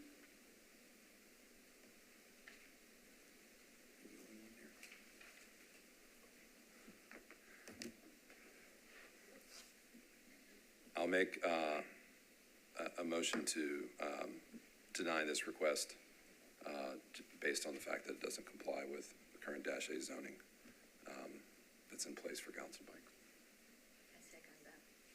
Okay, there's a motion, a second. Any discussion? All in favor, say aye, raise your hand. 4, 5. 5 in favor to deny the request. All right, case is denied on a vote of 5-0. All right, members, our next case will be case 2024-89. And there's a companion case, case 72. And so explain a little bit procedurally for all the folks here and folks watching at home. The original case schedule was 72 for a special exception, rec center. Appellants filed a item A appeal appealing my interpretation of the zoning code and rec center definition. It makes sense to hear that case first because it's dispositive either direction. If you uphold me, then we'll proceed with the item A. If you side with the appellants, then the case 72 will be withdrawn. Talk to the appellant that's sitting at the table before you. We are working on some new rules for the board, and we're going to try those out here a little bit in item A appeals. Usually, years past, I would go first and kind of explain position. But then the applicant would go, and then a third party would come, and then there's rebuttal by the appellant. It makes more sense to lay it out like any other case. The appellant would put on their case in chief. I'll explain, here's why I did what I did, and then allow the property owner's representative to speak. And then the appellant would have a period for rebuttal. Remind the folks, and I've talked to both members sitting here at the table earlier today, that the 10-minute time limit includes their rebuttal. They are the only party that gets a rebuttal in this. So if there are other speakers besides these two, they'll want to be sure they save a period for rebuttal. But I'll just hit briefly, just give you a physical layout of the property and where it's located and show you the site plan. That's a question for the use.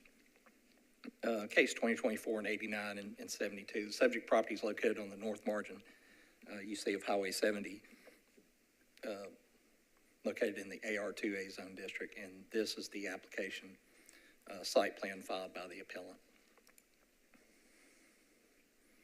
And you've got in the record my letter I sent to the board on May 30.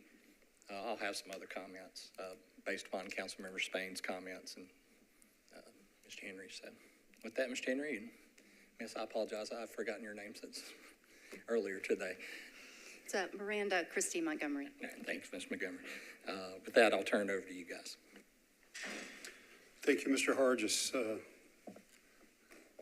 Sean Henry, 500 11th Avenue North, representing Mr. Mitchell Givens, who could not be here. He's elderly and could not be here today. His son is here, Bo, and want to just speak with you about how our city is presently classifying a batting facility, a batting business. Our zoning code does not define the term batting cage or batting facility. So Mr. Hargis has the tough job of trying to figure out when a batting facility comes forward, wants to open up and operate, he's got to figure out, where do I pigeonhole this particular land use, because nowhere in the zoning code is it defined. But clearly, learning how to hit a baseball or how to hit a softball is a game of skill.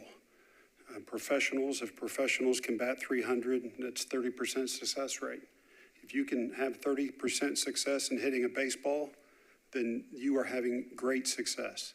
It is clearly a game of skill. I'm reminded of Willie Mays, the great Willie Mays, who just passed away a few days ago. That game of skill is important because that's what That's the term that is found in the definition of commercial amusement, okay? Commercial amusement, games of skill for the general public for a fee, includes bowling alleys and billiard parlors, golf driving range, archery range, miniature golf course, no mention of batting facility, batting cages. And then we have recreation center. So this particular business called Swing Zone has been identified, labeled as a recreation center. When you read that definition, it sounds exactly what any rational person would imagine a recreation center to be. It is typically a public facility, community centers, playgrounds, parks, swimming pools, and playing fields.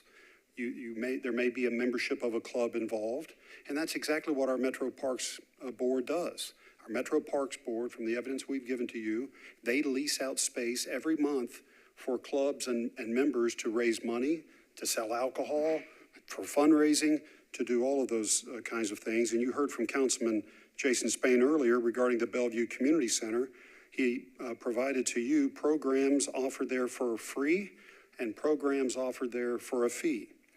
Other examples include the Nashville Sports League, Mid-State Sports League, Nashville Sports Massage, and there's many others if you take a look at the exhibits that are actually contained in Ms. Miranda's letter to you.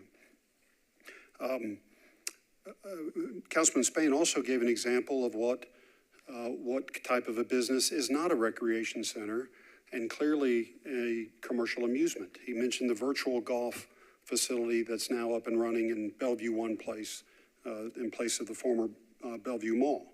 Other examples of that, DBAT, Nashville Baseball Academy, Hit After Hit. Those are all in industrial zoning. The virtual golf facility is in commercial zoning. So there's another definition, though, that comes to mind, and that is, it's in our zoning code, personal instruction. Personal instruction in the National Zoning Code means services for training individuals or groups in arts, fitness, personal defense, crafts, or other subjects of a similar nature. These are not permitted in the agricultural zoning district. Commercial amusement is not permitted in the agricultural zoning district, and that's why we're here. Because they've been labeled and classified, the Swing Zone, as a recreation center, they're coming before you as a special exception to be allowed to operate in a residential zoning, in the AR2 zoning district, and they are not permitted there because they are not a recreation center. Let me see here. So even in the letter from Mr. Hargis, May 30, that he sent to you, he only knows what he's told from the applicant, but he refers to the Swing Zone as an indoor batting facility geared toward young players and elite trainers. Again, training individuals or groups. Swing Zone attorney Emily Lamb states in her letter dated June 13, the Swing Zone is fitness and recreation oriented, focusing on development, conditioning, and recreational sports.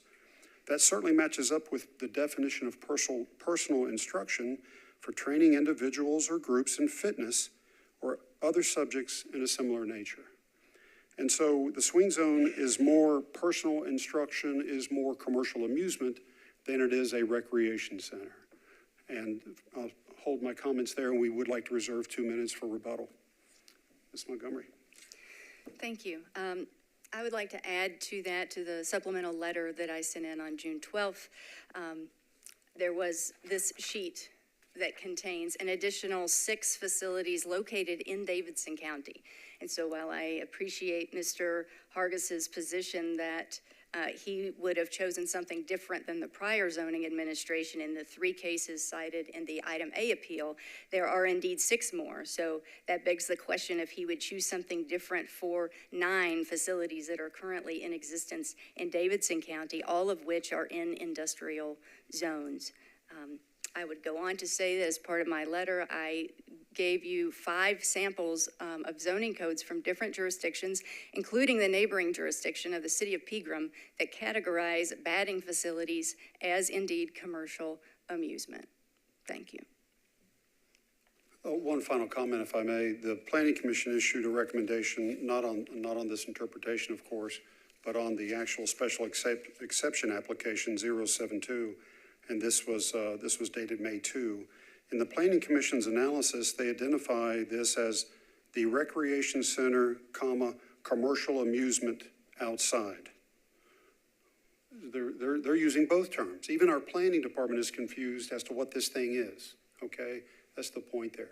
There's confusion, and the Metro Council could certainly clear this up. Both Councilman Jason Spain and Council Lady Sherry Weiner have issued letters to you in this regard. Hopefully they'll take it upon themselves to perhaps initiate a text amendment so that we don't have this confusion in the future.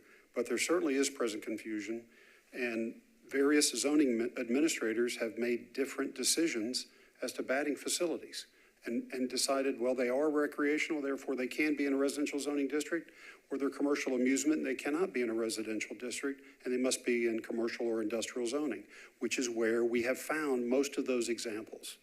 Again, most of the examples of batting facilities in Davidson County and surrounding counties are in commercial zoned properties. So the interpretation that we have at the moment that this particular swing zone is a recreation center is completely out of character, completely inconsistent with the majority of surrounding jurisdictions and how they're interpreting a batting facility. Thank you. Ms. Montgomery, I don't believe we heard your address for the record. Oh, it's 4141 Scenic View Drive. It borders the property in question. Thank you. Happy to answer any questions. Are there any questions? Doesn't appear there are any at this time, but you'll be back for a rebuttal.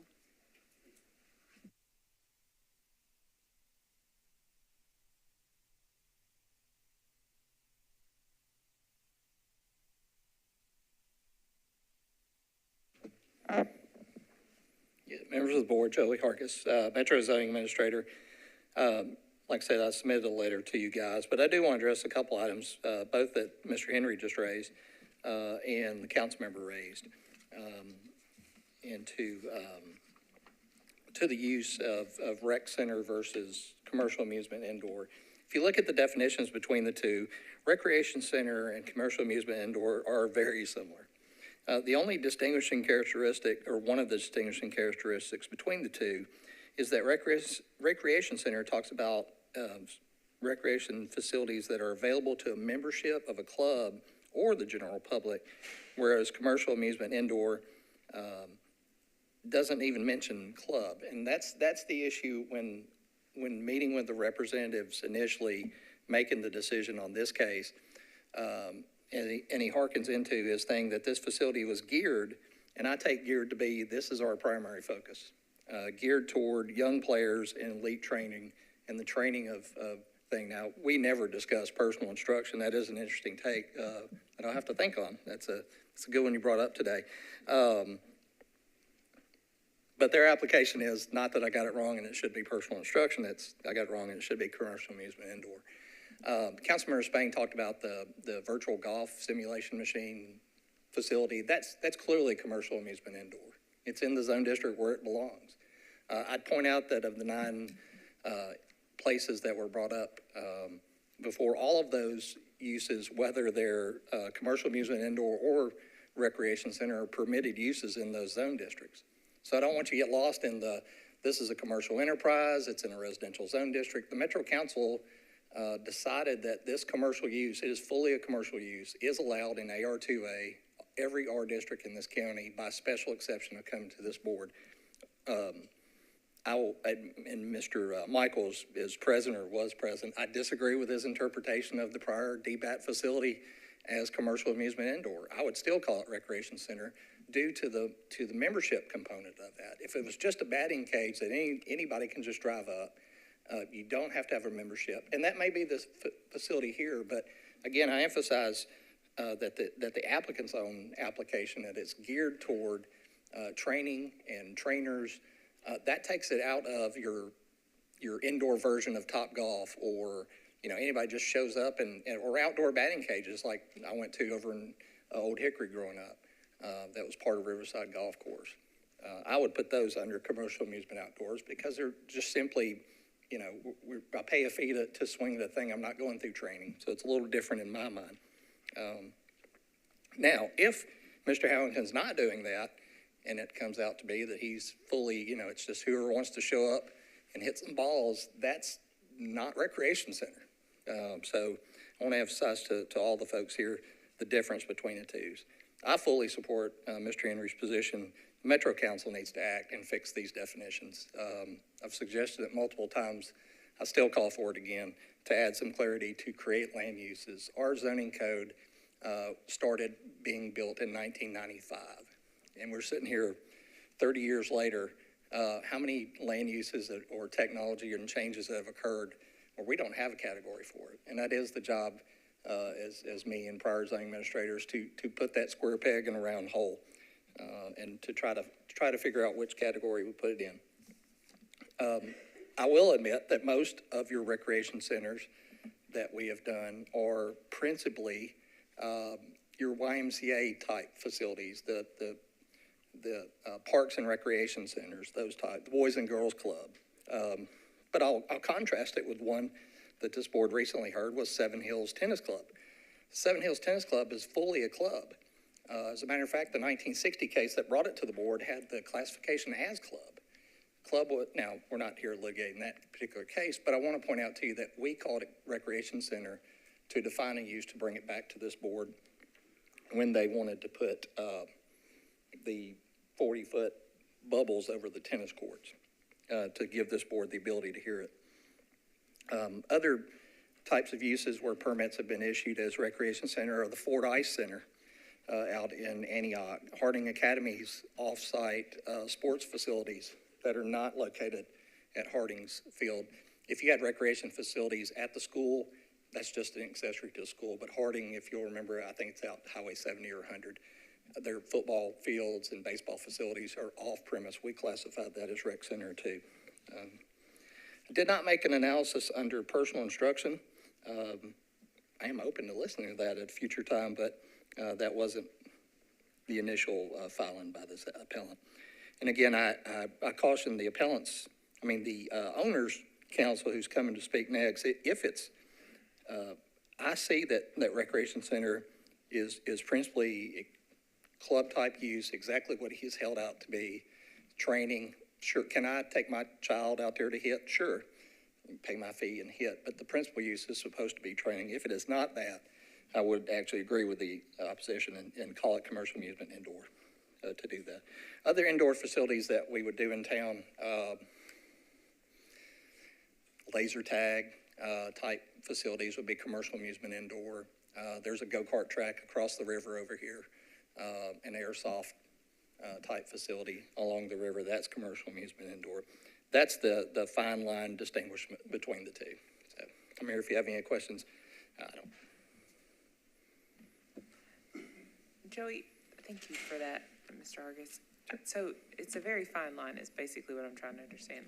And so just in boil it down to its essential parts. What's the linchpin that tips it one way or the other?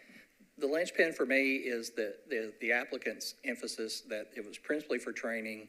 It's not just everyone come on down and use it. I think that the land use definition says it's available to the folks of a membership of a club or the general public. You have that mix, whereas commercial amusement indoor is just strictly anybody, all comers can come. And not to say that perhaps Mr. Howington wouldn't allow that as part of the business model, but that's not the intent for rec center. Or the opposite one being the off-site, like Harding Academy.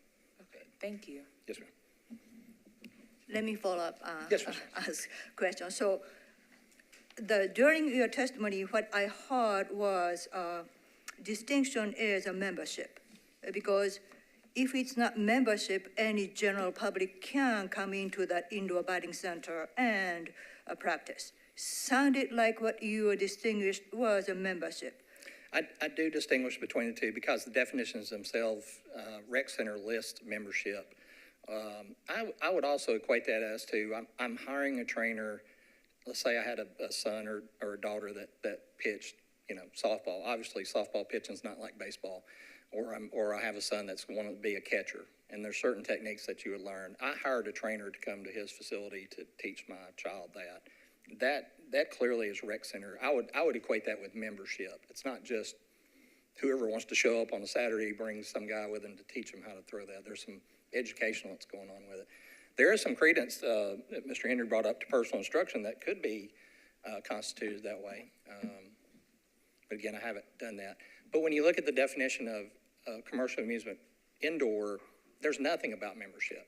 I mean, it implies it's just open to all comers. That I understand in many of the emails I've got, that's the fear of the neighbors, it's going to turn into that. Or if he's not approved, we're going to use it for some other use. We'll have to monitor what's going on out here. If we go beyond this. But again, I don't say that, oh, I've got this, 100% correct. There's no way these folks are all wrong. And I think reasonable minds can differ. That's the only difference I've got between these two definitions. And the important part, Ms. Johnson, as being a council member, the only people that can fix that are the Metro Council. They can change these definitions that I enforce whenever they want to. I do ask them, please at least loop me in those discussions since I'm the one enforcing your regulations. I need to know where you're coming from. What are you trying to accomplish? The zoning administrator's job is to, and I tell my staff, I live in the gray between the code. The code's black and white, but I live in that space between it where, yeah, here's what it says, but when we apply that in the real world, it doesn't work. How do I try to forward along the intentions of the council to match the thing? The prior case, the young lady talked about the Dunkin' Donuts. The Dunkin' Donuts, one of those gray things that I did at the time, it's been in the Nashville scene, was to allow them to do a little partial wall outside that facility that made them meet the code. But in practicality, when you go out there and see it, it looks terrible. And it does look terrible, and I've told my staff, we're never doing this again. Which is why in their case, I wasn't about to let them build a fake 170-foot long wall to meet the code's intent. But that's my job is to address those. What do we do? I'd love for council members to write that code just as clear as you can read it, and it's clear what they want to do. I'm happy to suggest some changes to recreation center, and I do realize that you guys may find I'm wrong, and that's fine. We'll do that, and we'll enforce it as you tell me to, but we'll also seek text changes to the code. I am thankful too of, why am I blanking on your last name today? I'm so sorry. Putting into the record different jurisdictions and how they do zoning regulation. I know she mentioned Pegram specifies in that. That's something that we should do to look how other jurisdictions do it. So we don't live in a bubble necessarily, but I do have to enforce only the codes written for this county and not any others. But hope that answers your question, Ms. Johnson. Sorry. Okay. If there's no one else, I will go sit down, and the parties in support of the zoning administrator will be up next.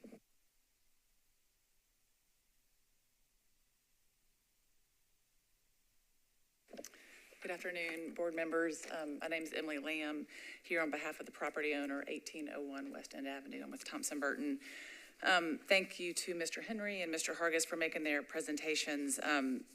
Obviously, we're here in support of Mr. Hargis, and so we agree wholeheartedly with what he said. Couple things I want to point out. Councilmember Spain and the zoning administrator both said reasonable minds can differ, and I think that's sort of the crux of this issue. The zoning administrator is the sole person with the legal authority to interpret the zoning code.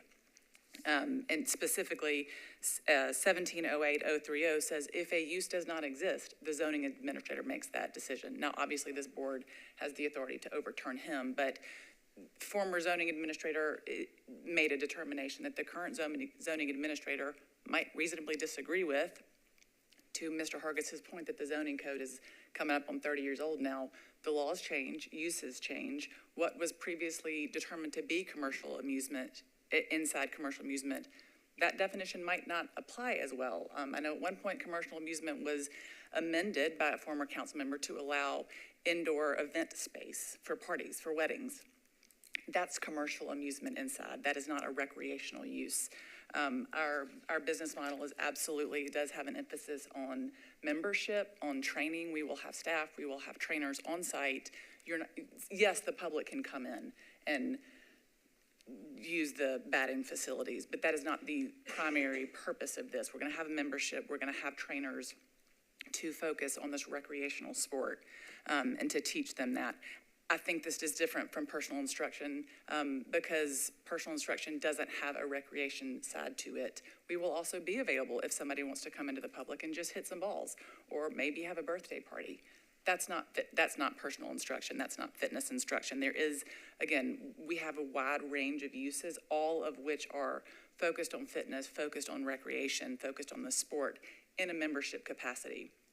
The zoning code, the two definitions brought by the appellant are commercial amusement and recreation center. And as Mr. Hargis pointed out, recreation center specifically says membership or the public. Commercial amusement just says open to the public. So by black letter law, we more clearly meet the definition of a recreation center. Councilmember Spain mentioned that this is not an appropriate place for this, but again, as Mr. Hargis said, AR2A permits a recreation center, which I do think that we pretty clearly meet that definition in all residential zonings by special exception, which is why we're here. Hopefully our case will be heard next. Additionally, as I said in my brief, and as he pointed out, there are businesses within 1 or 2 miles. One thing he said was that that the businesses are in Pegram, and that if this use were in Pegram, they wouldn't be here today. I believe many of the members of the audience in opposition today are here from Cheatham County. I'm not sure they have standing to speak before the board. That's not my decision to make, but I'm not sure they have a legal standing to address the board. But my point is, they are in opposition, and this is a Davidson County use. Further, this side of the street, about a mile down, you have some commercial uses. If you go about a mile down this way, in Davidson County, there's a BP gas station, there's a Cooper Electric store, there's a nursery. So there are commercial uses within a mile or two on both sides of this property in both counties. The golf place that they referenced, that is a bar. That is a bar and restaurant with golfing for entertainment. They're serving alcohol. We're not serving alcohol. We're very clearly different from that use. The YMCA and the other recreational centers, those are contemplated, again, those are contemplated based on the zoning, that's contemplated, and we are more closely aligned with those by virtue of our, they may happen to be in other districts, but they're also permitted to be in this district. So I think we more closely meet the black letter definition of recreational center or recreation center. And I don't think that, respectfully, with all due respect to the council members, with all due respect to the former zoning administrator, Mr. Henry, his clients, just because somebody doesn't want a use that's not the reason. That's not a legal basis to deny a use. The standard is not, do they not want it? The standard is not, would this board find something different? The standard is, did the zoning administrator act arbitrarily or illegally? And I don't think that there's anything in the evidence that shows that he did. As Mr. Henry said, even planning is confused by this use. They reference both of them. All the more reason why there should be a person to make this interpretation, and that's the zoning administrator. I filed a brief with y'all. I don't want to, I've got more time, but I'm gonna rely on my brief and the arguments that I made in there. Happy to answer any questions, but again, this is a recreational facility. It's open to membership. Its focus is a membership, but we are opening to the public for birthday parties, for more, just coming in and hitting balls. I think the zoning administrator exercised his legal authority, and I don't think there's anything in the record or has been any arguments that have been made showing that he acted arbitrarily or illegally. If y'all have any questions, I'm happy to answer them. Thank you.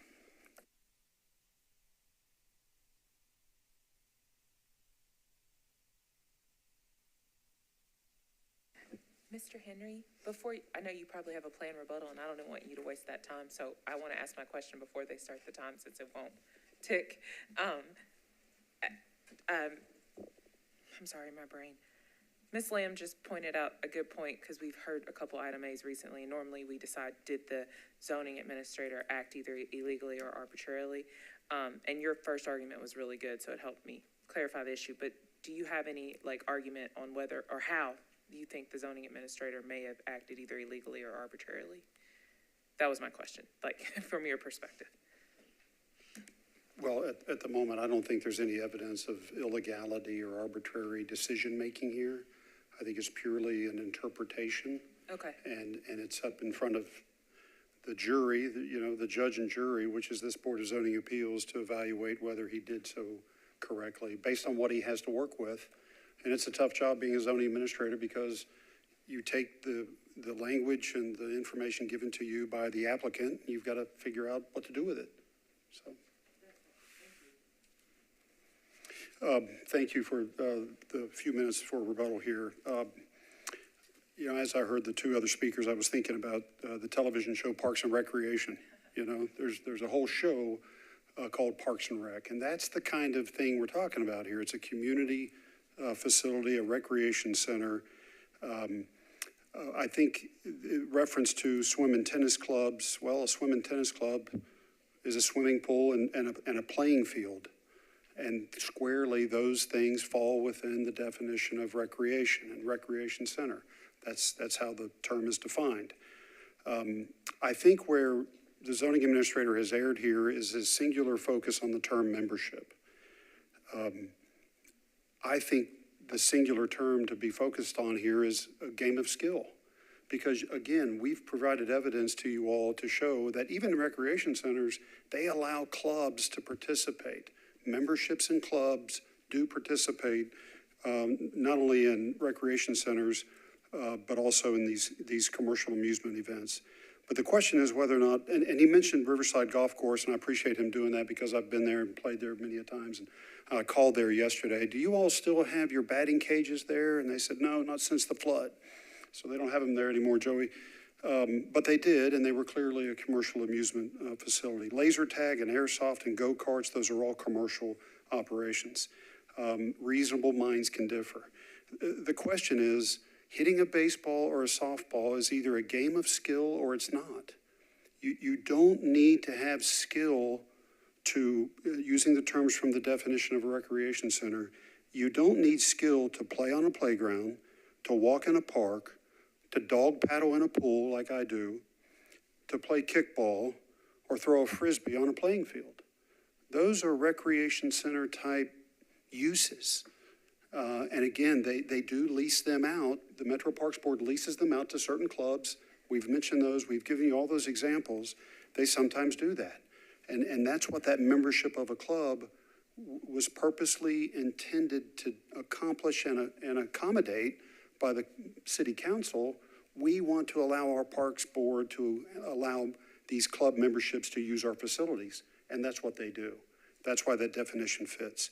A game of skill that's singularly focused on hitting a baseball or softball and training associated with that is clearly a game of skill under the definition of commercial amusement. So, thank you. Okay. And happy to answer any questions.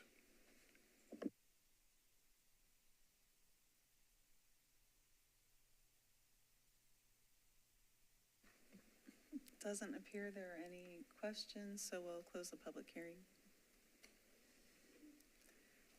Any discussion?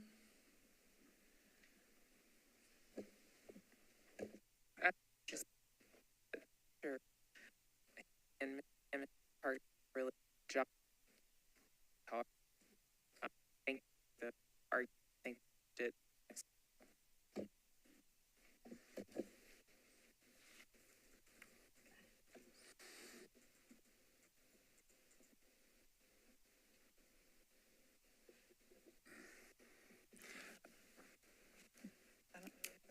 Yeah, I mean, as someone who's spent a lot of time in this particular sport. Yes, enlighten us, please. Yeah. I think there's a particular reason batting cages specifically are in these commercial zones. It's because they need a lot of space for as cheaply as humanly possible because of their business model. So that's why they're always located out at, a perimeter and some large space. So not that that has any bearing necessarily on this case, but that's generally why they're located in a lot of commercial districts. I think has less to do with zoning, it's more due to their particular business model. I think Joe and everybody's outlined it, two good reasons why, it's whether it's commercial amusement or I'm having time to go.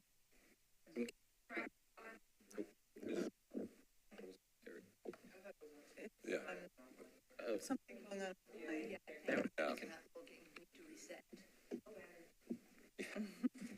Can you, Wow. Ransom, here at the door behind me. Let's pause here.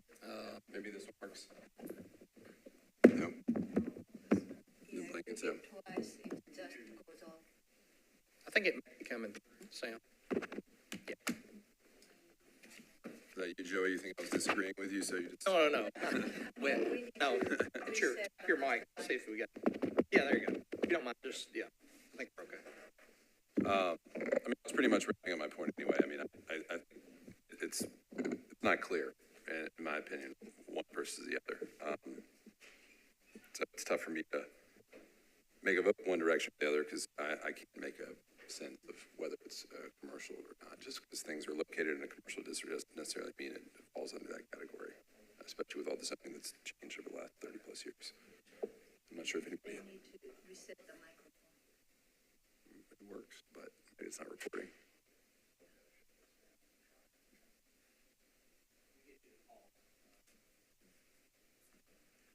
Is it okay? Okay. Testing. I think it came back.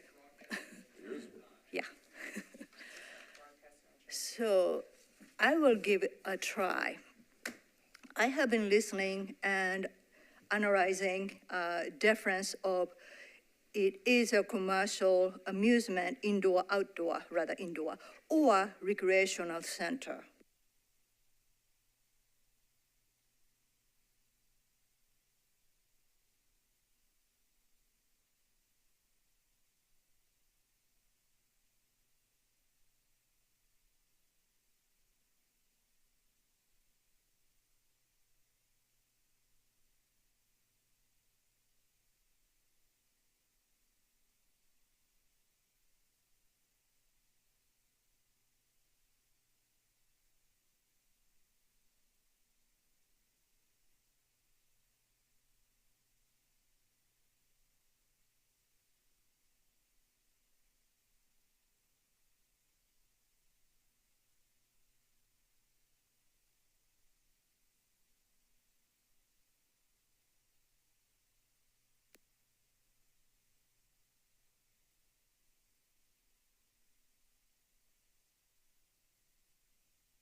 So, shall we continue? So, the Metro land use table, interestingly, specifically does not address like a batting or a softball. With that, either it's a commercial amusement or recreation center. It does not distinguish. But like a golf course was allowed in residential, but the other use was not only allowed, like a commercial amusement is only allowed industrial. So, but, how it is used and how it will be accessible to the public, I would think the interpretation is more in line with personal institution with commercial amusement inside type instead of recreation. Because the recreation facility is anybody can come, playground, park, swimming pool, and any general public can come and enjoy that big facility. While commercial amusement is more so like a golf driving range, archery, or miniature golf, or, those specific. So, and I'm sure past zoning administrator had a tough time deciding, but however, that time, existing batting range happened to be industrial zoning. So all this existing batting range does not exist in currently residential zoning area. So if it existed in residential zoning area and then interpretation is a commercial amusement, it would be denied. But I think the intent use and intent membership or person is, I still think it's in line with the commercial amusement. The reason I'm saying is, yes, because it's a business model. Currently, they may be introducing as a membership, but business changes and, building remains and batting cage remains.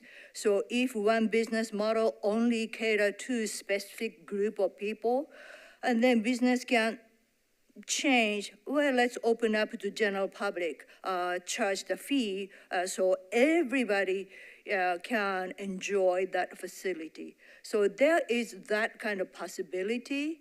So by the time, if we allow that batting range to be built in a residential zoning and one membership model does not work, the establishment can come to us. We wanna change the use. Since building is already here, so please grandfather in. So if we keep allowing those, I think residential area will be kind of, open up for those commercial activities. So as much as I, don't disagree with our excellent administrator, but I think in this case, I think his interpretation could go to commercial amusement based on the past application. So I have to say our administrator erred in the classification for this instance. Okay, any additional discussion? I have to say this one is really tough, and I'm looking at commercial amusement inside, and it says it means the provision of entertainment, performances, or games of skill to the general public. And since, is it not working? It's working.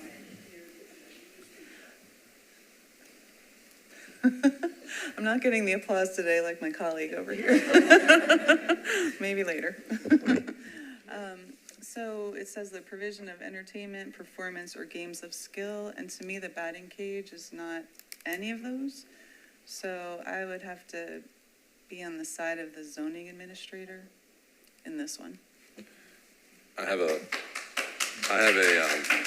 Can we ask the audience for less participation? Okay. I have a little follow-up of that, because I've been a little bit on the fence, and I'm going to finish what you said. Commercial means provision of entertainment, performances, or games of skill to the general public for a fee. I view rec centers, based on the definition of zoning, as something open to the public in the sense that not the public can access it, for either a nominal fee, doesn't say it specifically, it's open to the general public. So something that all of the public can participate in.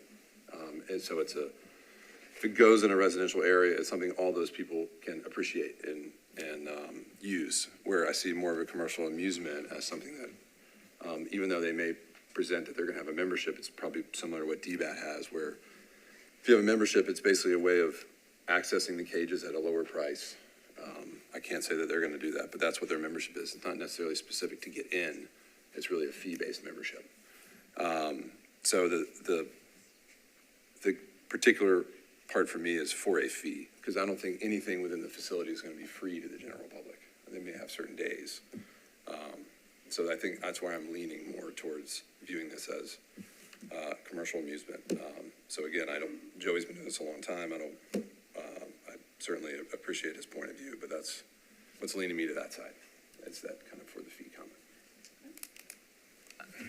Any additional comments? Madam Vice Chair, I was just going to say, for the reasons you outlined, I agreed with you.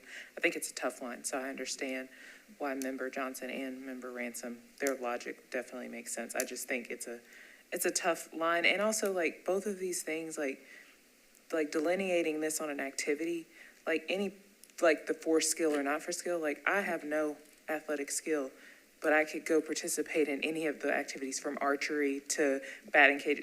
Like, they are a skill, and for people who do them professionally or who spend a lot of time, it's definitely a skill, but it's also something that someone who is totally inept could also do and practice and go to these facilities. So I think it is a tough line, and that's why, like, Joey's call to our elected officials to kind of clarify more would definitely help, because it's really a judgment call. It's and I guess I just didn't hear, I thought the presentations were amazing. I just didn't hear enough to say that the zoning administrator erred, but I definitely understand why you got the logic that you outlined. I have one specific question for Joey. Is this a batting cage for all of eternity, or is it a rec center for all of eternity, or whatever it would be? If I can speak more generally than specifically to this particular use. So it's a little bit, being a party to the appeal, but let me just give you my opinion. If our entire enforcement, and it's probably true of other jurisdictions too, complaint driven, the complaint comes in like, yeah, the zoning board said, yeah, we agree with you, it's rec center, and there's a membership component to it, and there's not, then I think we can look at it again and say, hey, we don't believe you're, following what the definition of the code is. You guys typically don't see those type of actions. That goes through our environmental court team when somebody's using a property that for use that's not permitted, or now, if they violate, if it's a use where the board places conditions on a use and they violate your conditions, we'll bring them here for show cause hearings. But in an instance where someone's using, they've told us one thing and now they're using it for something different, we handle that through the environmental court process. So in this case, you felt like what tipped you over the edge was the fact that they had a membership, and that the membership made it more recreational, right, Joey? Well, in his on application to you, that the appellant talks about geared toward young players and trainers. I take geared to be, this is my predominant use of this property. I'd say the other can't be. It doesn't exclude the general public from coming here, versus it just being open to the general public at large and doesn't mention membership. Okay, thank you. Yes. Well, with that, definition and differentiation seems like, game of skill to the general public for a fee, or is, in line with interpretation of commercial amusement inside. Because activity will be teaching or whomever coming, the purpose of skill up for the batting, or it could be just fun. But the applicant is stating it will be to kind of guide the game skill, batting skill, and educate those young people to be able to better skill up with a certain, batting skill. So that it kind of have personal instruction component to it. And personal instruction land use is not allowed in residential zoning. So with this all, gray area, and I understand zoning administration is really having a tough time, but I'm really worried because this is such a gray area. If we were to open up those specific use into one residential area, what's next? Gun range? So, I'm really kind of concerned about use specific and membership specific. I think I would like to see more larger view. So I think in the past and what is written in this, our zoning ordinance and metro codes, commercial amusement interpretation is more in line with this batting cage use. So we are kind of disagree with that interpretation. I'm I think I'm boomeranging back around, back to rec center. I think Ashanti made a really good point, that anybody can really walk in. Skill level is determined upon whoever's viewing that skill, right? Very skilled, no skilled. Anybody still could use it. And, you know, I've reread over this commercial amusement inside, outside multiple times, and I view that almost more as a paying to watch somebody perform or a game of skill more than actually you being the person that's performing that skill. But it is incredibly gray. You could have a good argument on both sides. You know, I'm probably leaning more rec center wise, but this is kind of also teetering on that. I think it's something outside of these two. So, you know, maybe there's another definition, and listen, personally, I'm all for batting cages because I've gone in a million of them over my lifetime. I think they serve a great purpose for the community and the kids and sports. I think it's a net positive for the community. But I don't know how to solidify my decision on the rec center. But it does, you know, this is something that is specifically open to the public, which checks that box. There will be some version of a membership. So I think I'm back on the rec center for now. Okay, before we take any motions, I'll have to ask the audience not to clap because I have a feeling after this motion, we might need some direction from the zoning administrator. So just asking for no clapping. Does anyone have a motion? A lot of thoughts out there. If not, I'll move that the zoning administrator did not err. There's a motion, a second. All in favor, raise your hand. So we got 4 in favor, assume 1 is opposed. Okay, and so that motion passes, and what does that mean for the next case? We'll hear it after a break? Yeah, we will hear the special exception on recreation center. Did you say you want to take a break? We'd like a break. Okay. Board will stand in recess. When we come back, we'll hear case 72.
The board will come back in session.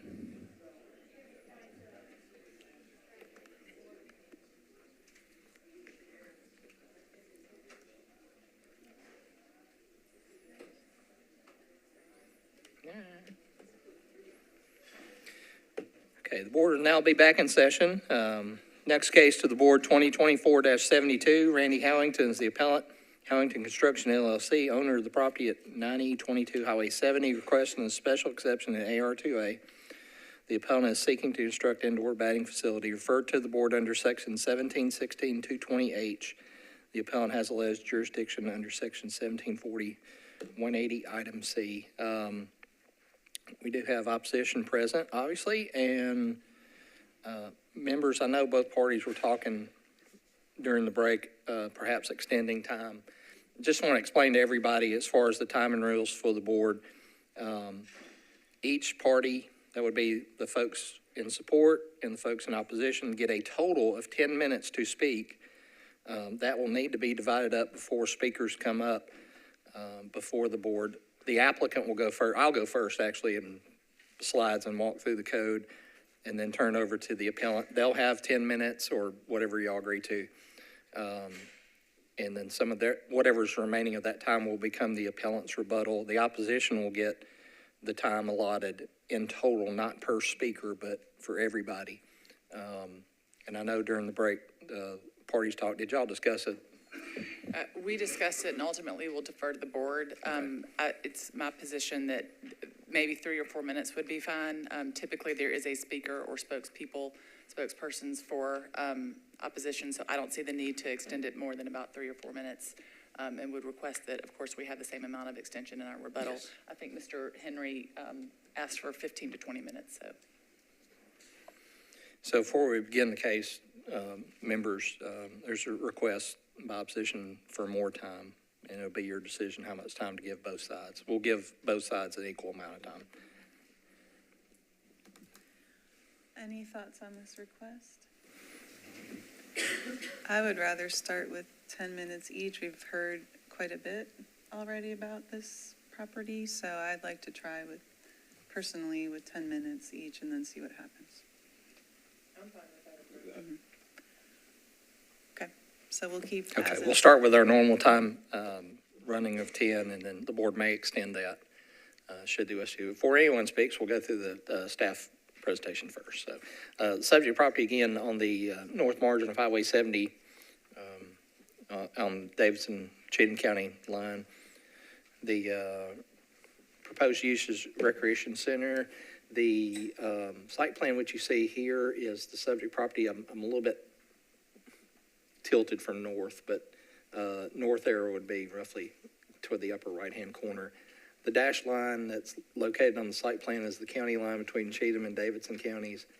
The proposed facility would sit here in this location. This is Highway 70, running from northwest to southeast.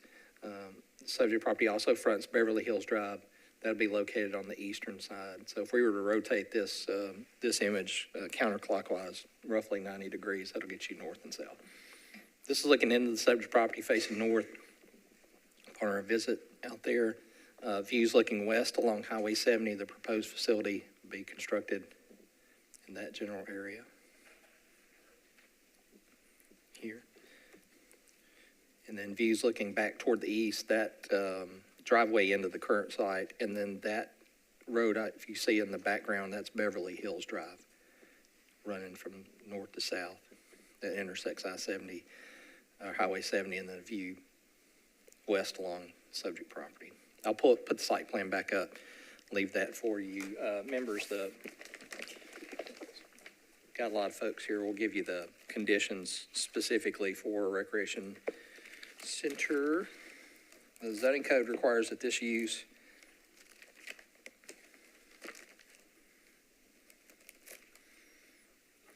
setbacks, letter H, where any building or outdoor storage area excluding passenger car parking lots abuts residential zone or districts permitting residential use, a minimum setback of 100 feet from the property line.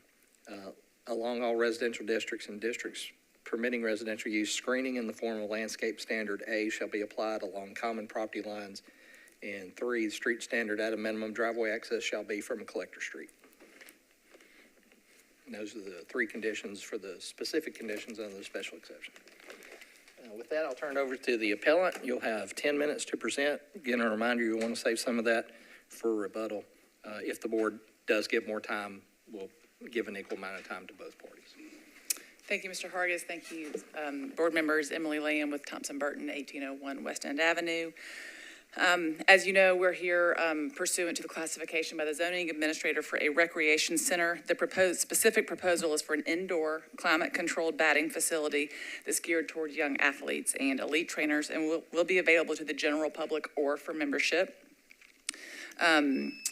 Pursuant to Metro Code 1716-150 A, the special exception is not considered an entitlement, but it shall be granted by the Board of Zoning Appeals if all required standards are met.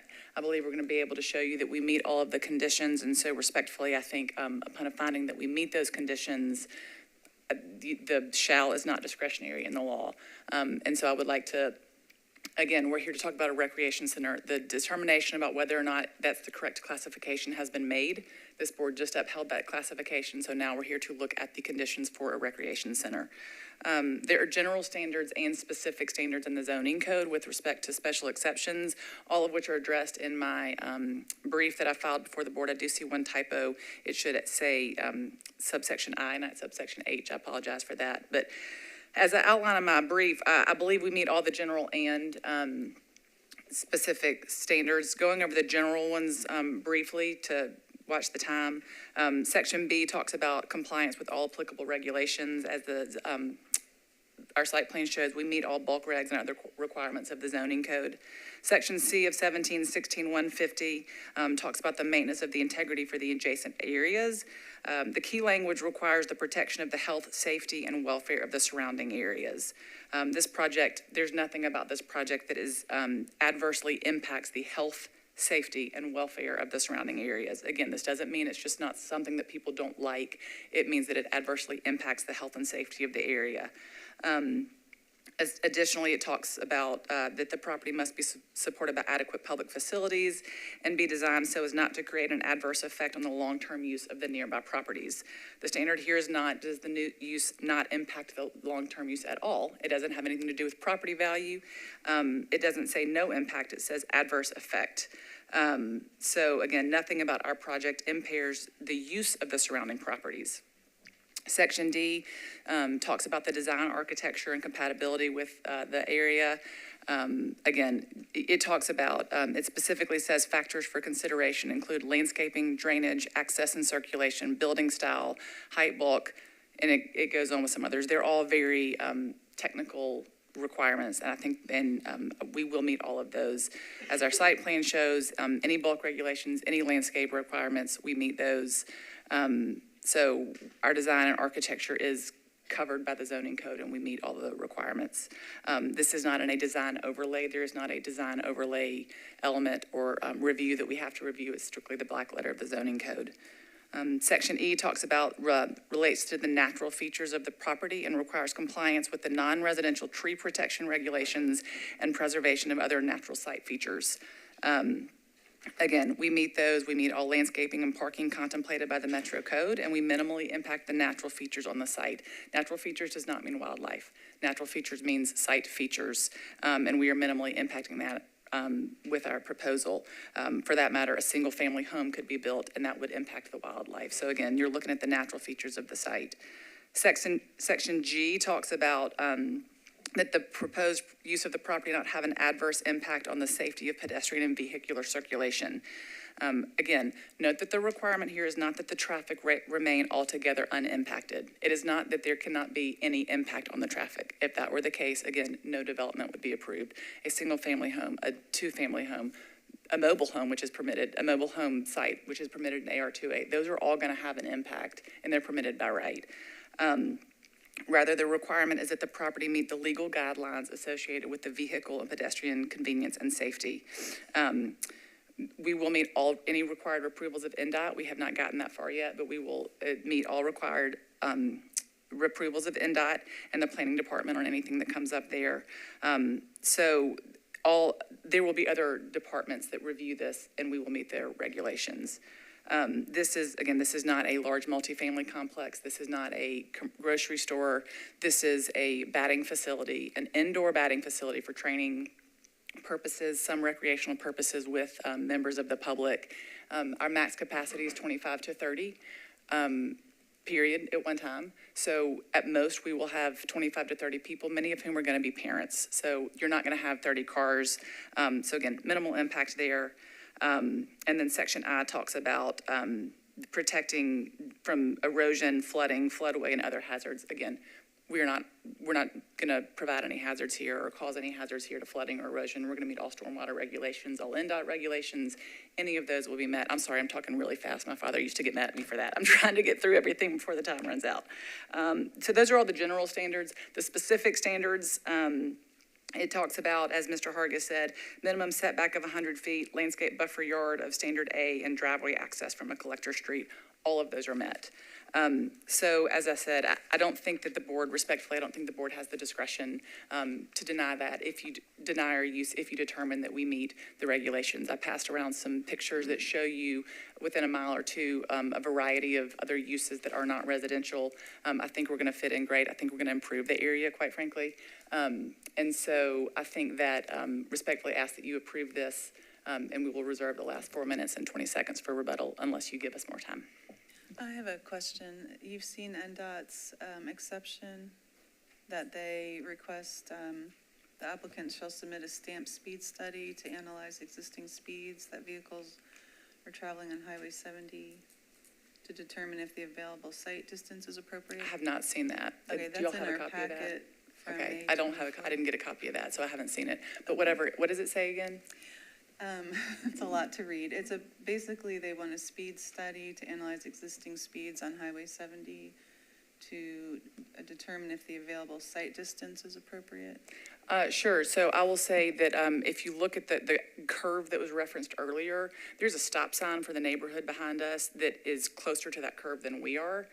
So we're farther away from that curve. I think that as I said, the traffic impact is minimal with a maximum of 30 people at a time, probably half of whom are going to be parents. But at the end of the day, as I said, I think that's up to the board if you want to require that.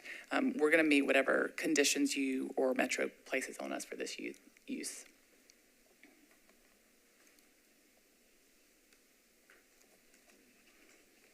Anything else before I give it to Mr. Henry?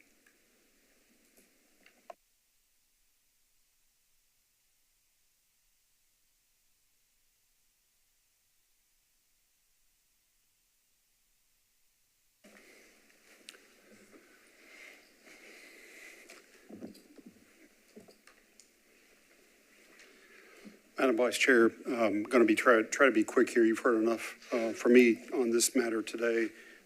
What's important is that both council people, Wiener and Spain, are requesting a traffic impact study, and they're asking under your rules for a special exception for you to insist that this applicant prepare that and have that submitted, which would certainly address what NDOT's now wanting them to do. I want to emphasize one of your rules in your rules of procedure. A special exception is site plan certain, site plan specific. They can't come up here as an applicant and say, we're going to do this, we're going to do that. Leave it to us to demonstrate for our building permit that we're going to comply with stormwater, we're going to comply with these things. It's site plan specific. When you approve a site plan, that's exactly what they have to build. They can't build anything more. Maybe they can build less, but they can't build anything more.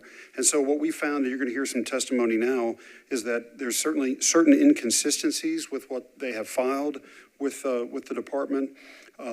Finally, just my comment, I didn't really hear what their business model was. There's a lot of debate earlier about what their business model is and is not. I didn't hear anything about their fee structure. I don't know what their hours of operation are, their days of the week. Those are important considerations for this application. Thank you. I'll go first. Hello. Thank you very much. My name is Piper Payne. I'm an audio engineer, mastering engineer here based in Nashville. I've been living at 4049 Beverly Hills Drive for 5 years now. So this, definitely impacts me and my wife, Catherine, back there. One of the other things that I do in addition to master records and use my degree in 2 degrees in audio and acoustics is I operate an industrial manufacturing facility down in Smyrna. And the warehouse size that I operate out of is about 20,000 square feet. One of the other interesting points is that in order to operate a building of the size that they're talking about building, we're going to need to make sure that there are HVAC installations that will keep the people comfortable. Especially if it's a day like today here in Nashville, it's like almost 100 degrees. Inside of our warehouse, we do not have cooling. It's over 100 degrees today on the press floor. So I think it's really important to recognize that not only are they going to have to install some sort of cooling system for a paid commercial endeavor and business, keep people comfortable and coming back, it's going to create a lot of noise at the building and in the neighborhood and surrounding the building, which is in opposition of the safety and comfort of the neighborhood and the property surrounding. In order to build something like this, I also have done a lot of research and utilizing even just the systems that I operate with. They're going to need at least 60 tons of cooling for the building that I think would be built. And a system like that is very large and very noisy. And I had a measurement done even at my facility where we operate a system about the same size for cooling, air-cooled tower. And standing 20 feet away from it, it was 85 decibels SPL. So that's very loud. It's like basically standing next to a busy street. And so I think it's important for us to recognize it's not just about the building and, of course, that curve that's very dangerous, but just operating a facility like that in an otherwise very quiet, wooded area will definitely impact the nature and the neighborhood. Thank you. My name is David Humphreys. I live at 4526 Sears Road. I have a landscaping company that employs 13 people full-time. My interest is that these landscaping plans that they're proposing are rudimentary at best. There's no mention of soil amendments to combat the destruction of that construction causes. There's no mention of irrigation. New plantings are certain not to survive in our current summers without added water. There's also no plan for the rear property line or the county line. There are no drainage features, which my company is employed to try to fix after shoddy construction has caused trouble downhill. The vehicle access is limited to a single driveway where a one-way in and one-way out should exist. The building style and height are incompatible with any other building within eyesight. At 20,000 square feet, the building is too bulky and out of scale with abutting properties. The 100-foot setback from Highway 70 is completely out of context with the as-built character of this road. No rear setback is shown from the county line. The required open areas are not defined or dimensioned on the site plan. Without that, we cannot be assured that the large spaces around the building will remain open.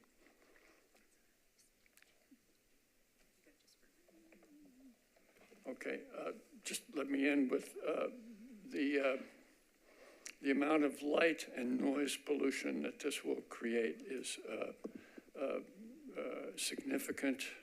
When I moved to Pegram, I saw the Big Dipper one night, and I realized that having lived in Nashville for 40 years, I had not seen the Big Dipper. That's one of the joys of living in Pegram. You can see the stars. This will prevent it for all those people in that neighborhood. My name is Martha Fletcher. I do not live in Pegram. I live in Nashville. I'm the last full property in West Nashville. Did we get your address? I'm sorry? Did we get your address? I'm sorry? Your address. 9006 Highway 70. Okay. I'm 2 doors down from the said property. I've been there 40 years. I hope you can't, I don't know what kind of visuals you have, but this is not a typical neighborhood subdivision. I have 4 acres. My neighbors next to me have 6 acres. These are all like 4, 6, 8, 10, 20 acre spots. You know, that you want to stick a business right there. It's rural, it's cows, it's horses. Anyway, of course, I'm concerned about the aesthetic value of my area since I've been there, but I have a unique perspective from a safety point of view. This is Highway 70. This is the main road other than Interstate 40. This was the only highway from Memphis to Bristol, and it's called the Memphis-Bristol Highway. People from Dixon and everybody are commuting every day. We sit in a bowl. This property that this one is a bowl.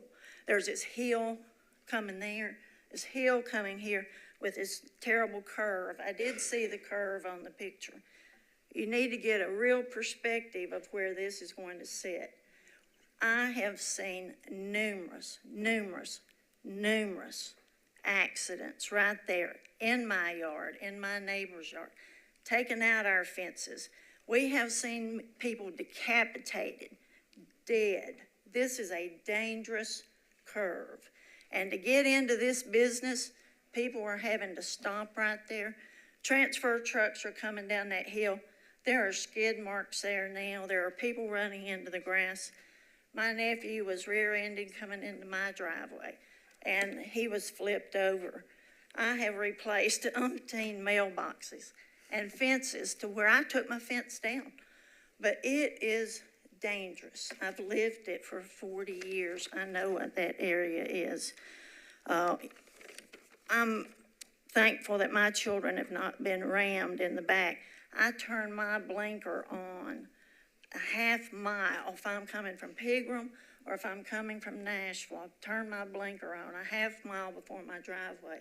Slow the traffic down behind me so that I don't get rammed.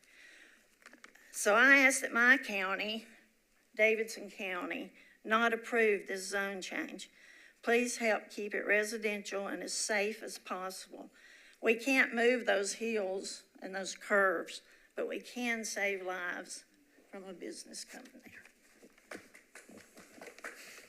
My name is David Walton. I live on 8994 Highway 70, Martha's neighbor. I'm probably the newest member of this community. My wife and I moved to our dream home just earlier this year, or last year, less than a year ago. We spent 10 years of our marriage in small urban apartments surrounded by businesses and warehouses, and this has quite literally been a breath of fresh air. We love the large, spacious lots, the beautiful brick and craftsman homes, the wide open pasture land, and the peace and quiet, and it's why we moved our life here. And as you can imagine, we are gravely concerned with this proposal for a number of reasons. The ordinance does use the language of matching the integrity of the nearby neighborhood, the adjacent neighborhood. That seems to me to be a qualitative statement, but it does not seem that this property matches the integrity of our community. Health and safety are critical, but it has to match the integrity of the community. 19,520 square foot warehouse is not a home. It's almost 10 times larger than any other structure in this community. It's not a barn, it's not a park or a community center or a church or a school. And it doesn't bring value to the immediate community of the people who live here. The height, bulk, scale, overall aesthetic, as you've heard, are better suited in an industrial park than in the agriculture or residential neighborhood that we live in. And you've already heard how this will bring undue noise. I just want to reiterate that. This is a quiet neighborhood. I can hear Mr. Givens talking on his porch from 550 feet away on a winter day. And this property is going to be 700 feet away. It will be noisy. We're not just talking about a few cars. We're also talking about buses of baseball teams coming to practice. That's going to bring a lot of noise and a big change to this community. Yeah, I urge you to reject this appeal. It doesn't, in my opinion, meet the provisions required for a special exception or match the integrity of this community. And I'll leave it there. 2 seconds.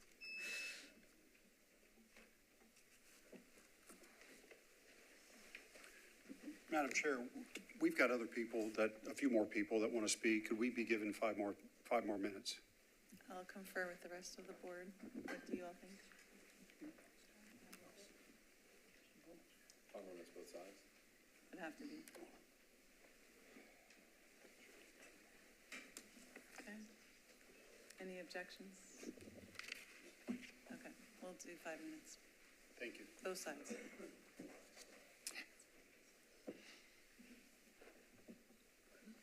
Go ahead, you get 5 minutes. Go ahead, Mike.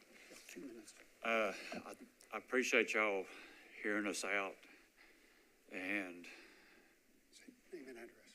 my name is Bo Givens. I live at 4002 Beverly Hills Drive, which is right across the street from where they're wanting to build this on Beverly Hills, and it doesn't need to be there. You talk about your 100-foot setback. This building is going to be sitting in both Davidson and Cheatham County by the time you do your setback. It doesn't meet the requirements of the neighborhood. I've been there since 1960. I've seen the traffic, what it was in the 60s. I see what the traffic is now. Sometimes in the morning at Beverly Hills Drive, if you're going out, you cannot get out for 4 or 5 minutes. Coming in, you have to turn your turn signal on at the top of the hills just to slow people down, if they will slow down for you. And, it don't need to be there. And she was talking about the grocery store up the street. That's all we had. That's the only business that was there when we were younger. So, if it was something other than, even a subdivision would be better than what they're trying to do there. Hi, I'm Gary Woodard, 263 Scenic View Terrace. I appreciate the Board of Zoning. You guys have a very difficult decision. Thank you for Councilman Spain speaking on our behalf earlier as well. This facility does not meet Section 17.16.150 requirements C, D, E, or G, and I'll address Section D. The setback will not match the surrounding homes. You're suggesting a minimum setback of 100 feet. But Section D also indicates that it needs to match the remaining neighborhood. It's a sliver of western Davidson County, the size of a couple of football fields. All of the properties around it are residential, and all of the houses are set back several hundred feet from the highway. As the neighbor alluded to earlier, these are 4 to 10 acre lots. Architecturally, it's a 19,000 square foot metal building placed in a neighborhood with 100% residential homes, all under 3,000 square feet. If the building does not fit, you should omit.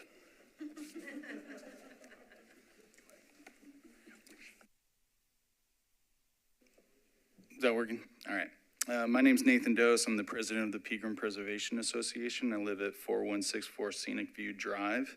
And we've been seeing and hearing about this development for quite a long time, even before I came to Davidson County.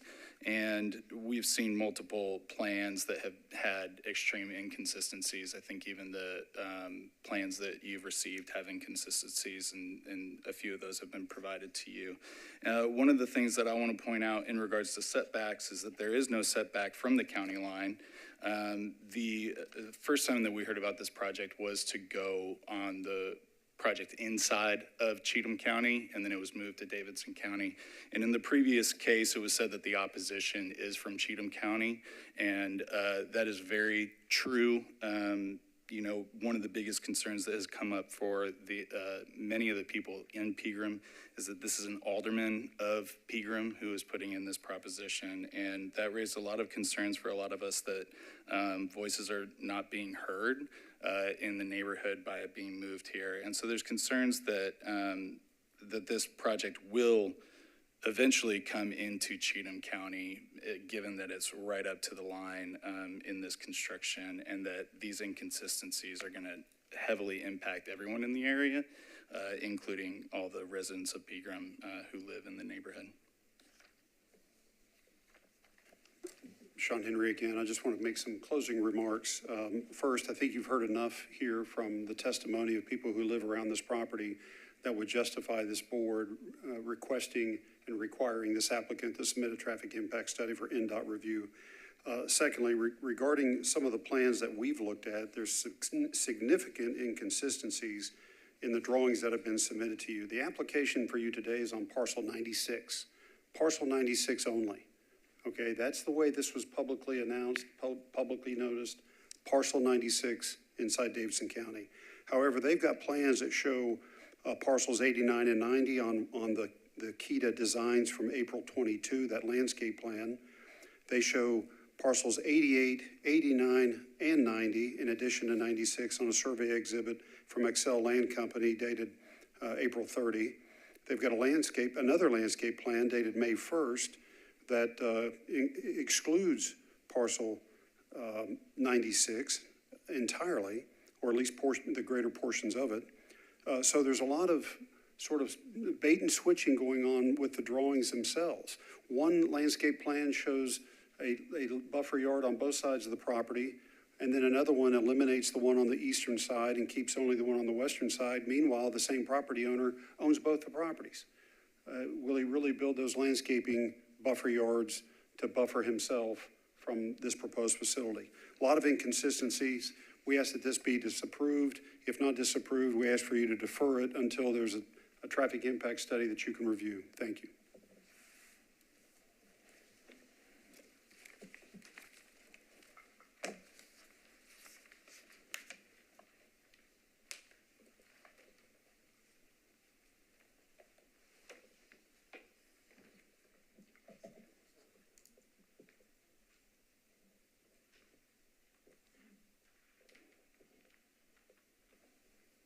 Thank you.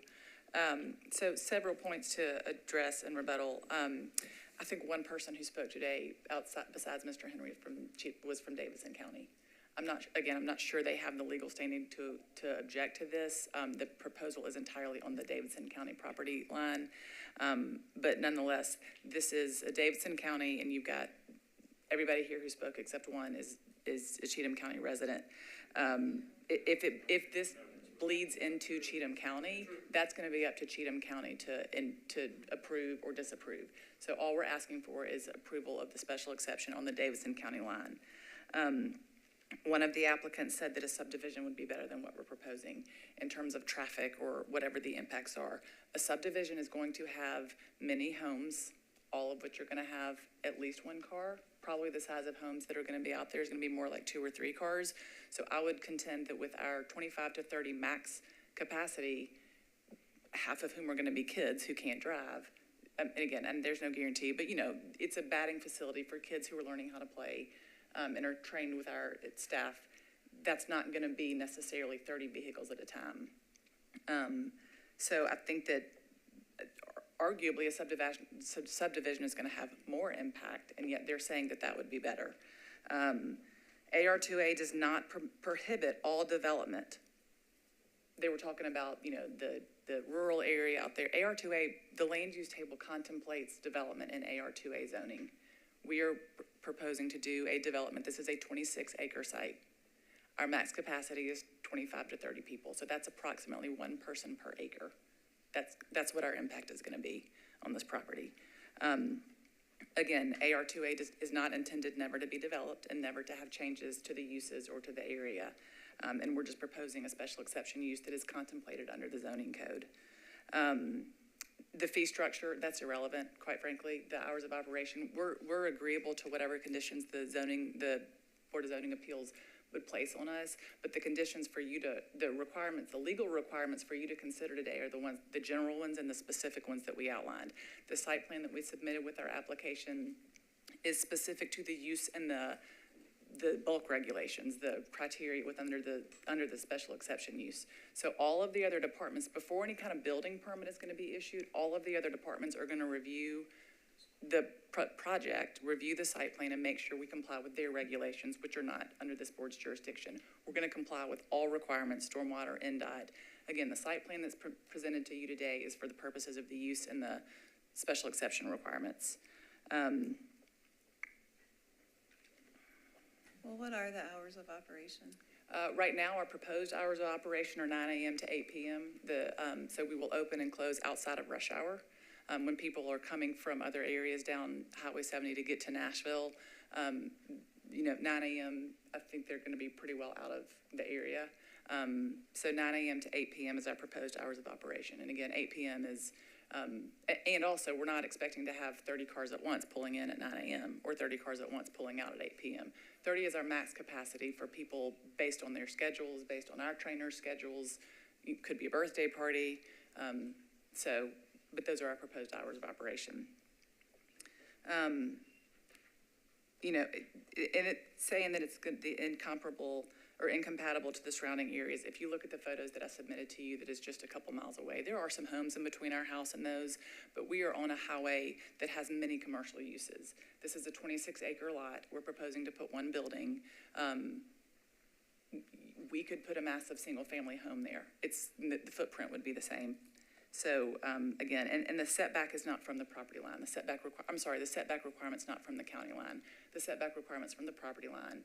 And we meet all of the bulk regulations and all of the specific and general requirements for special exception.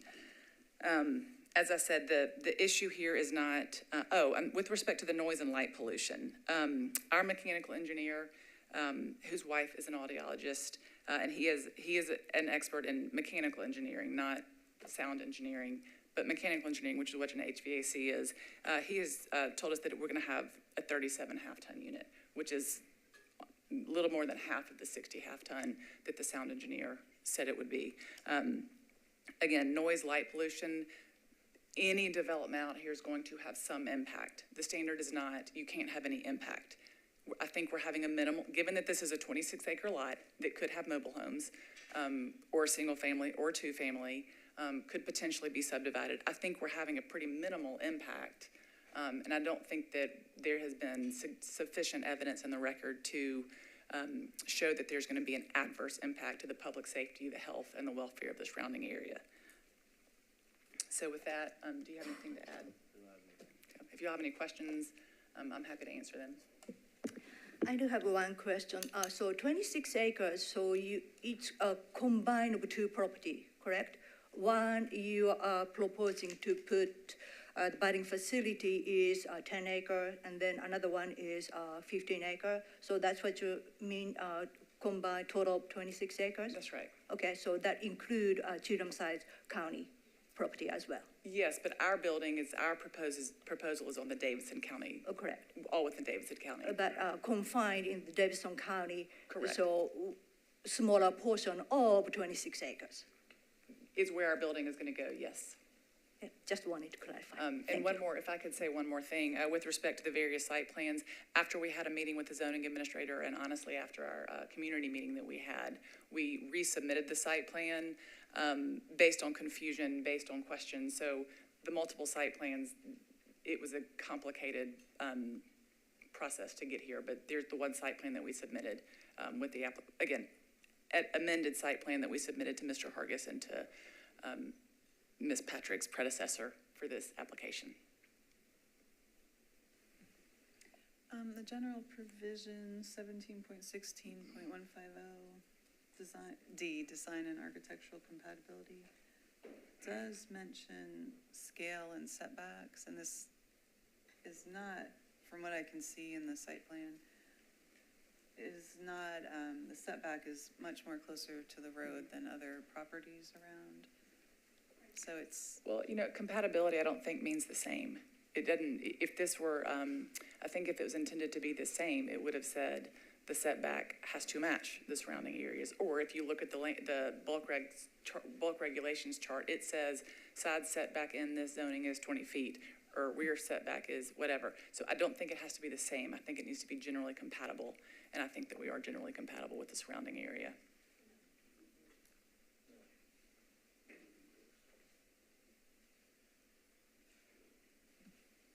Any questions? Other questions?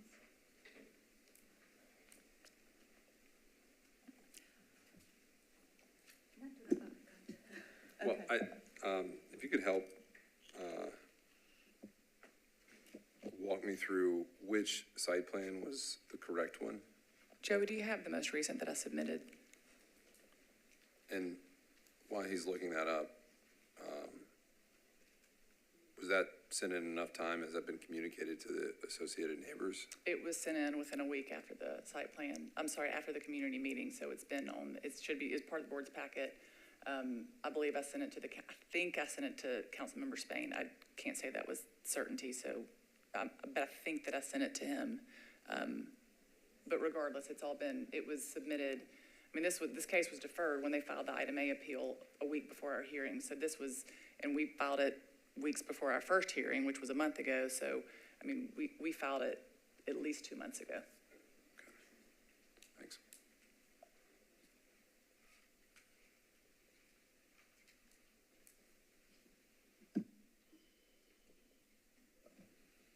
If there are no other questions and no other comments on your part, then we'll close the public hearing. Discussion? I have a strange question. So I think it would be, can address our legal counsel or administrator. In this, recreation center, now it's determined, it's a recreation center. So setback requirement where any building or outdoor storage area excluding passenger car parking lots abuts a residential zone district or district permitting residential use, so over 100 feet from the property line. So 100 feet from the property line. So I think this is a really unique property because it's the county line dissects its property. So how do we interpret, like a Cheatham County and Davidson County property line, are we consider that as a property line or how do we determine?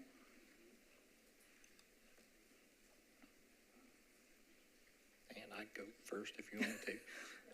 I'll defer to Joey this one. Yeah, no problem. The property here's assessed, the tax assessment comes out of Davidson. So just like the zoning code reads, the county line for us is not a property line. So for us, we would take those setbacks from if you see where my cursor is, will be from the exterior property boundaries.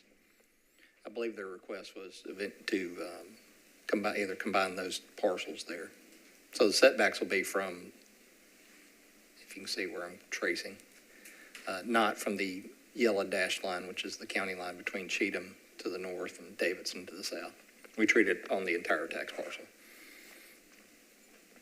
Generally, along county lines, the counties themselves sort of divvy up parcels for assessment, and then they've got their own rules on who's collecting the property tax for this versus that. But as a general rule, the zoning runs with that. So if it's assessed in Davidson, we apply the zoning to it. If it's assessed in Cheatham, we'll let Cheatham do the thing. So another question to you too is, I know sometimes, we do have a development go on, like Williamson County or Wilson County or other county. And sometimes, those two county municipality work together to accomplish development. So do we have to consider like a Cheatham County requirement, buffer, noise, or whatever the condition might be? Because since portion of the property is Cheatham County, so I think it would be respectful for us to kind of work together in that perspective. As a general rule, tied to the assessment thing, no, we enforce the zoning upon the entirety of the property. Now, there have been times that we've done developments. I know we have along Williamson where the building itself straddled the property line. And so for us in this review, Cheatham County wouldn't be involved. I would say, however, to the extent that any use was occurring across that line, we would want something from Cheatham County. Let's say they put the parking lot in Cheatham County. They put the buildings, halfway over the county line. I would want to talk to my compatriot in that jurisdiction, whether it's the city of Pegram or the county. But No, not in the sense that everything's contained within Davidson. We wouldn't enforce the zoning across the whole. I was just gonna say that I thought, I definitely understand the applicant's point about sort of this area being flanked by commercial business, but when you look at sort of the immediate area, it's very rural.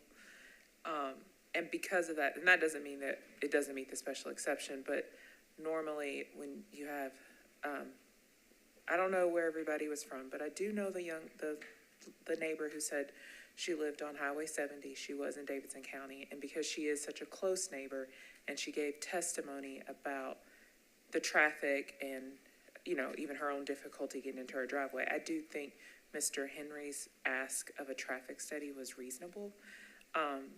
Not even just getting to the merits of it, but just, I think that was a reasonable request considering where this is.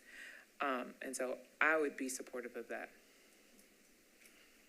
And NDOT asked for a stamped speed study. I don't know if there's a difference there, if those are two different studies or all in one study, but.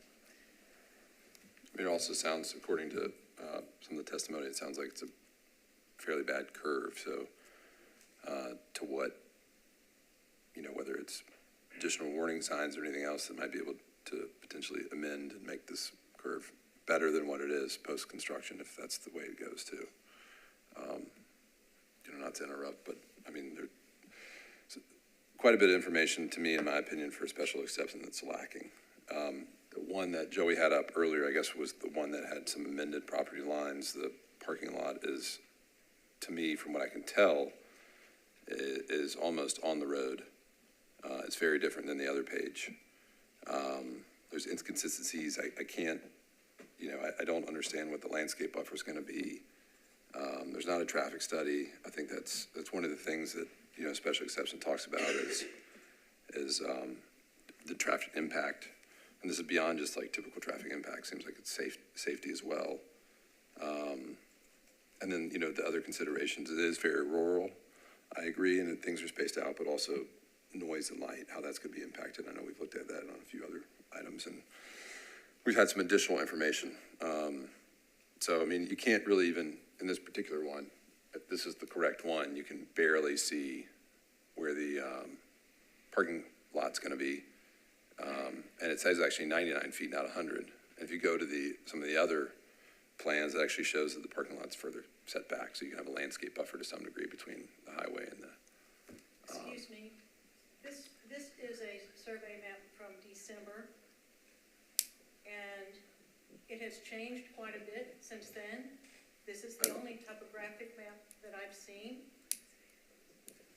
The public hearing's closed. 65 feet We'll get, from the retention pond. we'll get clarification on the proper site plan. Right, so... I'm sorry, that's not the site plan. That's not the amended site plan. Joey, can you pull up the amended site plan, please? Just because I think that may clarify some of your questions. Well, and some of the opposition as well.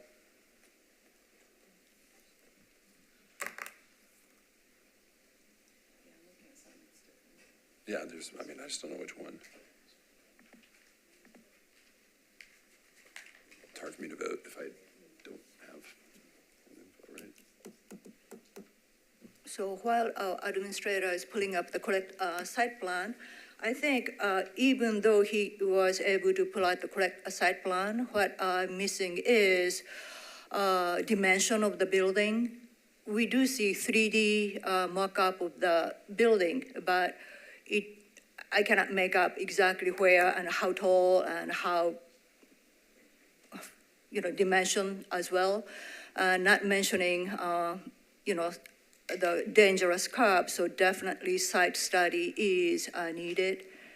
And also exact plan of the location and air conditioning plan. And I think more detailed plan will be warranted before I can comfortably decide. I'll wait till Joey. You're right.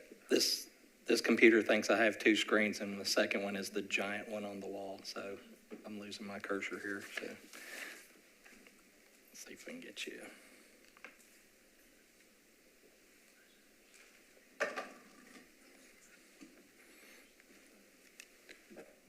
we ask applicant for Joey? There you go. This up, confirm that's the right one? Or I just. That's not it.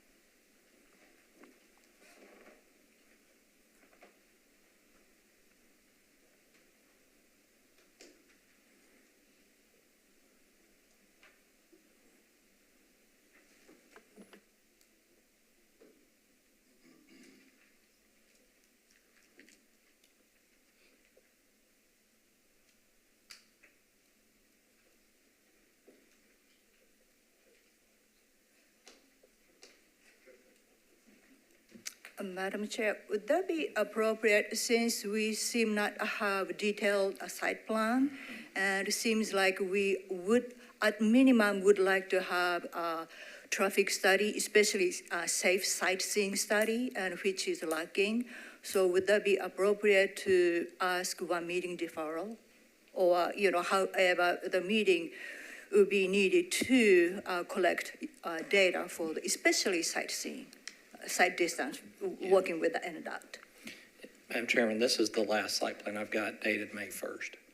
Is this the correct one? Yes.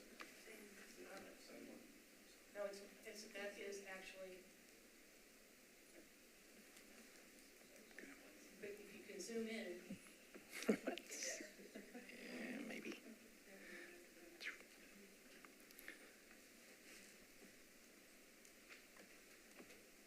Joey, what's the date on that? May 1st, it attached to the email I've got dated May 1st. Dated May 1st, okay. I have a different looking one in the packet that has the landscape buffer on it. A little bit. And then I've got Dated updated the 3rd. landscape drawings. Well, nevertheless, I think there's, This one, yeah, there's the landscape buffer. at least for me, for a special exception, there's quite a bit of criteria that have to be met. And I'm not getting the inputs for me to have that. I think I was leaning to a deferral as well. Obviously, there's the traffic study from the impact to the safety components to it. And I think if the applicant would also take into account some of the comments today from other people that live in the area about the safety and seeing to what degree that could also be studied. I don't want to, put any additional requirements that overburden you on that, but I think that would be helpful. And there's a pond behind there. Obviously, that's in another county, but I'm not sure what kind of a pond that is. Not sure what requirements, if any, that we have on that. But again, a special exception has to kind of take as much as we can into effect. The light and noise, there's a whole bunch of components that I'm not getting the inputs on that would make me comfortable to approve anything today. So I think a deferral at a minimum for the traffic study would be a good idea. I don't know if the applicant, I think one meeting is 30 days away. July 18th. Yeah, so I'm not sure if that's enough time to conduct something. We can certainly try to get it done, and I can give Mr. Hargis notice within, plenty of time to put it on the public portal that it's been, if we can't get it done, if it doesn't look like we'll get it back by then, we'll give him notice and plenty of time to put it on the public portal so that people will know that it's been deferred again. Yeah. We would prefer to go ahead and proceed as well. We've already deferred it once for the item A appeal, so we're going to work to get it done as quickly as possible. And that's a traffic and impact study, and, we'll address whatever safety issues we can. And we're happy to do that. Yeah, and just, overall, generally, just take the testimony that you heard today and try to bring that into, the next presentation with clarity on essentially what you're presenting. So I would vote to defer it. I just don't know how far to push it Well, we out. didn't close the public hearing, but it sounds like they're agreeable to that. I would say that NDOT, read what NDOT wrote. It's quite a lot, so just make sure you have that covered. So I think we'll close, close the public hearing now and take a vote, unless there's more discussion or more questions for them. Okay, so we'll close the public hearing, and I believe there's a motion. that's going to be made. I make motion to defer one meeting. Okay, there's a motion, a second. All in favor, raise your hand. We've got 5 in favor, so that motion passes. We still have a few more cases Okay. as well. That hearing will be July 18th. This is your notice. It'll be in this room at 1 PM, July 18th. Mr. Chairman, can we take just a brief recess and we'll let the room clear? We still have other items on the agenda today. Good, the board's standing recess. We would ask that you all depart quietly as you can, and we'll see you on July 8th.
Case 85 has deferred. They're going to come back on July the 18th.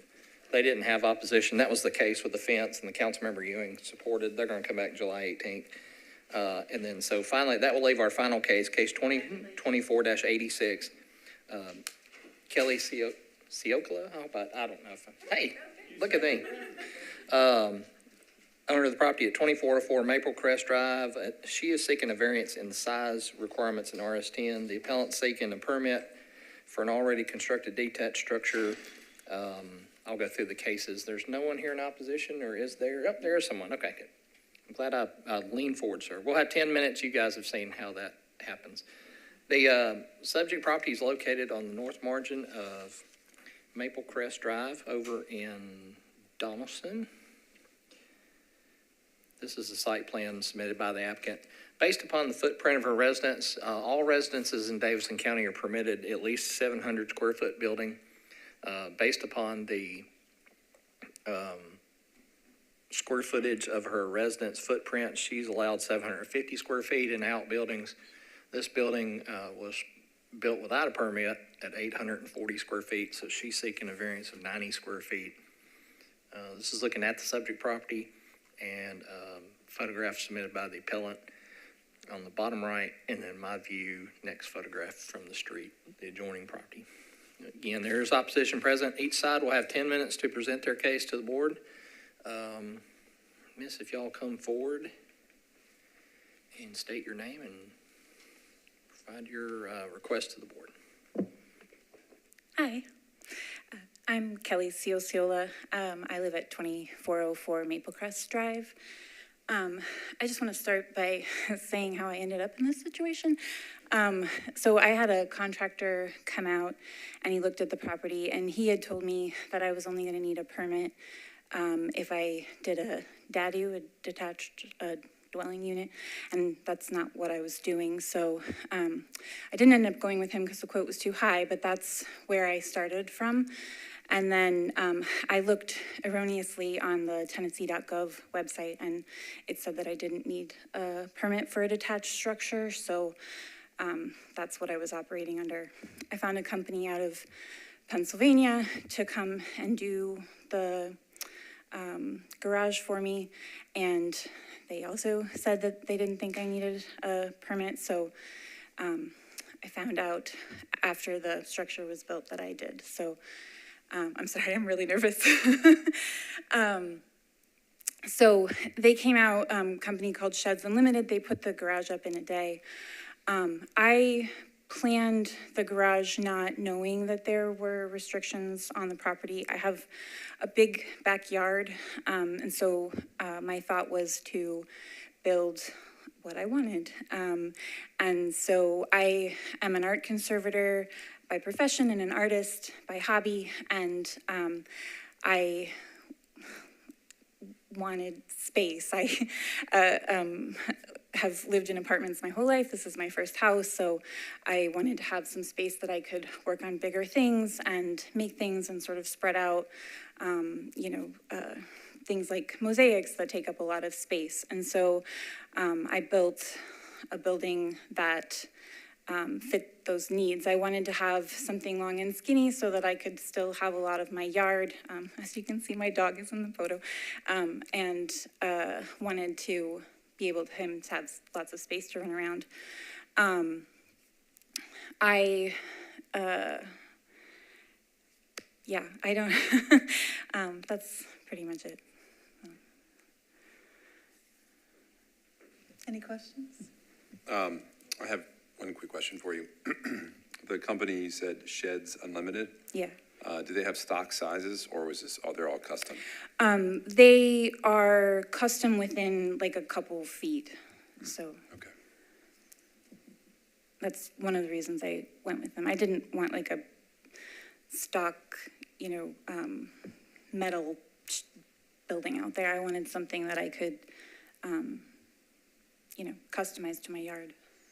And there's no, I'm just looking at the plans here. It sounds like you said you use it as an art studio. Is there plumbing, heating? What's the? I'd like to put in a slop sink, and I'd like to insulate it I'd like to insulate it and put climate control in it, but that Right hasn't. now, it's just a shed. Yeah, right now it's just a shed. Okay, all right, thank you. Any other questions? Okay, you'll have time for rebuttal after the opposition.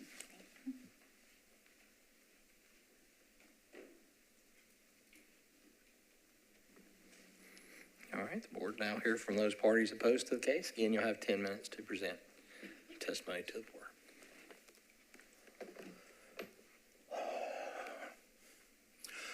My name is Cortland Wegman. I live at 2402 Maple Crest Drive, next door directly. First of all, I'd like to say this brings me absolutely no joy to be standing here today. I've spoken with some of my neighbors in the neighborhood about this. We have concerns about, and I'm not sure if you guys received emails on this or not. I can't speak on their behalf because they're obviously not here. But my concerns are, is this going to set a precedence in our neighborhood?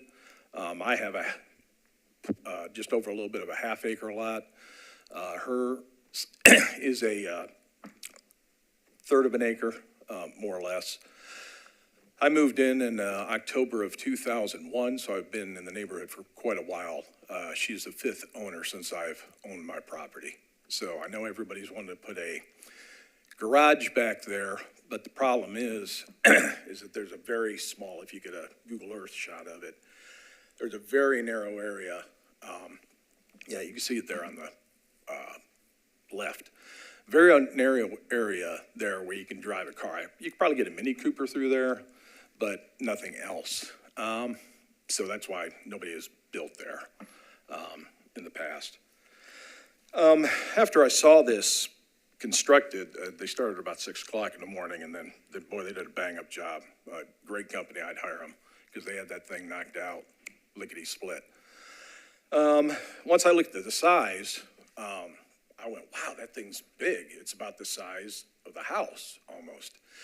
And I was going, why? And I remember whenever they moved in, they told me she was a conservator, Miss Ciociola. And her dad told me that he was a licensed contractor in North Carolina. I did go while I was sitting back there because I had a lot of time to look at my phone. According to Build Zoom, it says that he does have a contract license. You can look up his name. And then I started thinking, is there a business? Maybe she runs a business, because I ran a business out of my home for 15 years. I'm a computer consultant. So, I never bothered anybody. Did a search on her last name, and I found Ciociola, conservation.com.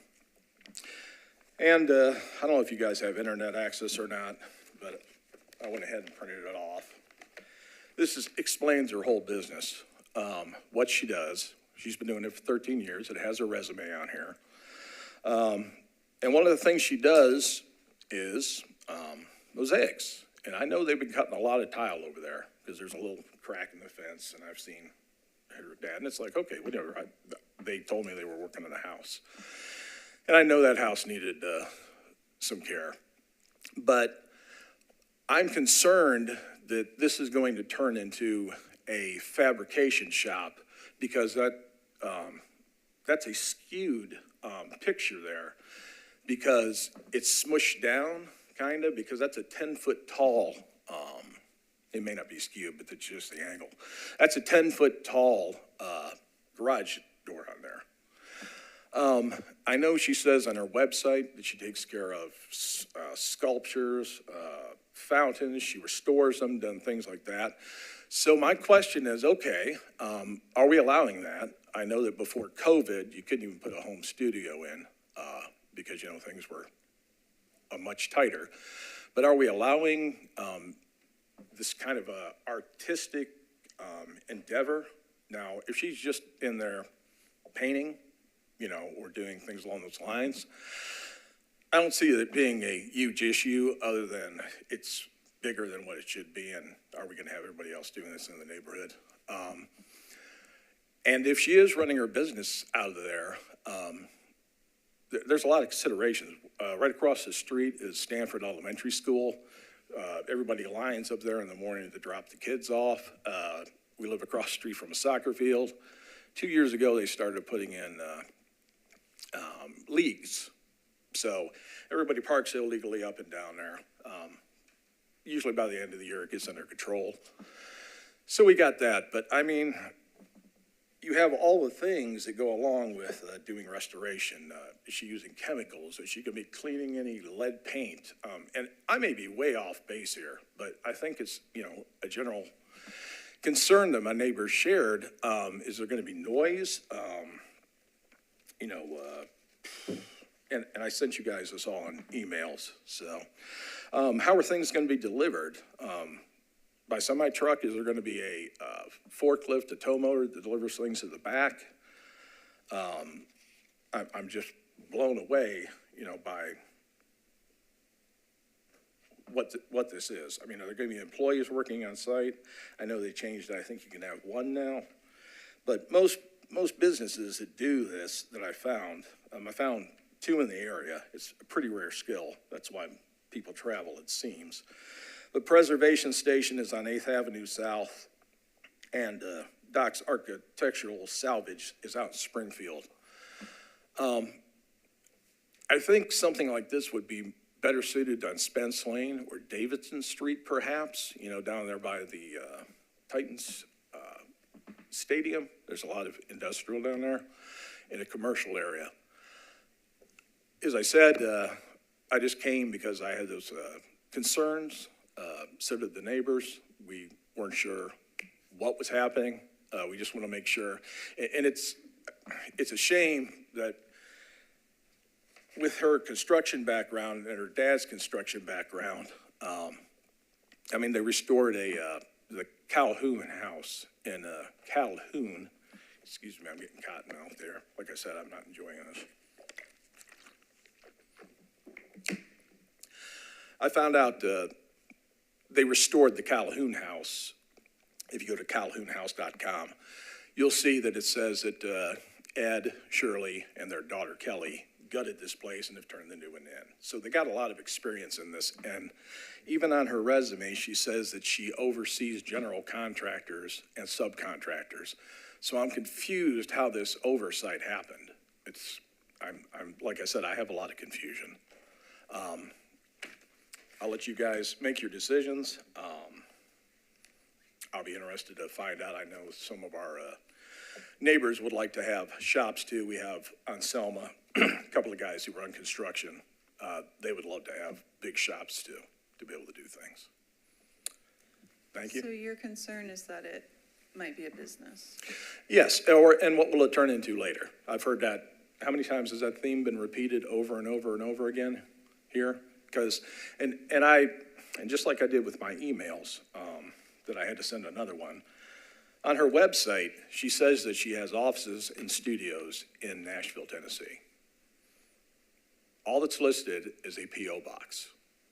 If you look up her business license for the state of Tennessee, all that's listed is a P.O. box. Where is the studio and office located? I don't know. Have you, or you seem to have a lot of questions on the use of the shed, and evidently it's just your direct neighbor. Have you addressed any of these questions towards her and had received any answers? I have not asked. Like I said, this happened all in one day. I saw the foundation was laid down. I did call to ask about that, codes, and I spoke to them, and they said they were going to put in a garage like mine. You can see my garage back there, the 400 square foot one with the brown roof there with the 2 brown doors. Since I had one, they were going to put one in. There's nothing suspicious about that. Why would I be suspicious? But once I saw the size of it and I saw the 10-foot tall garage door, which is an unusual feature to put on a garage, it started being suspicious. Like I said, I may be way off base, but I just don't know. And it's just not me. The neighbors don't know either. So whenever they sell, Hopefully, she's going to be very successful, and she'll be able to move. But what's going to be in there next? Because if artists are allowed to be in there, there's a whole show called American Choppers where they build custom motorcycles. How about building custom cars? How about a mechanic shop? A lot of parking spaces back there. You could fill it with gravel. I'm pretty sure that would meet the, the drainage things that you guys have come up with. I don't know. Any Questions? Okay. I'm sorry. I'm gonna ask a codes question. I don't recall if permits are needed to run a business on a property. How does that work? The gentleman mentioned COVID. The council did amend the home occupation section. Long ago, the way it operated, anybody could run a home business so long as there weren't customers or outside employees. You'd never know there was business. The council amended it to allow some businesses to have customers. Interesting enough, artisan manufacturing, if that's what she's constructing things for people, would be one of those that does allow customers to come on site. She would need a permit to take out. And the council would allow up to a maximum of 6 customers per day to visit. There are some other restrictions as far as how large the square footage can be in relation to the house. I think this particular structure would be too large for that home occupation section. It limits you to 25% of the residents. It does allow it in outbuildings. So I guess there's a potential for a home occupation allowed. The code also in the home occupation section, strangely enough, does not require a permit or specifically exempts people from a permit if there aren't customers coming on site. I don't know if you remember, we had a case here at the board. Some of the members remember the dog groomer who had the dog grooming out of her house, and she was allowing customers to come on site. Well, dog grooming is not one of those uses where it's permitted, because personal care, I can do a single chair barbershop or beauty salon out of my home, but not dogs. Dogs aren't people. That was where this zoning administrator differed from the prior zoning administrator's interpretation, but that eventually was shut down. And how she got around that was she went and met the customers at like CVS up the street. So she's still operating her, but she meets both requirements. She doesn't have any outside employees now, and no customers are coming on site. So you're allowed to go get the piece or get the dog, bring them back, do the thing, take it back to them.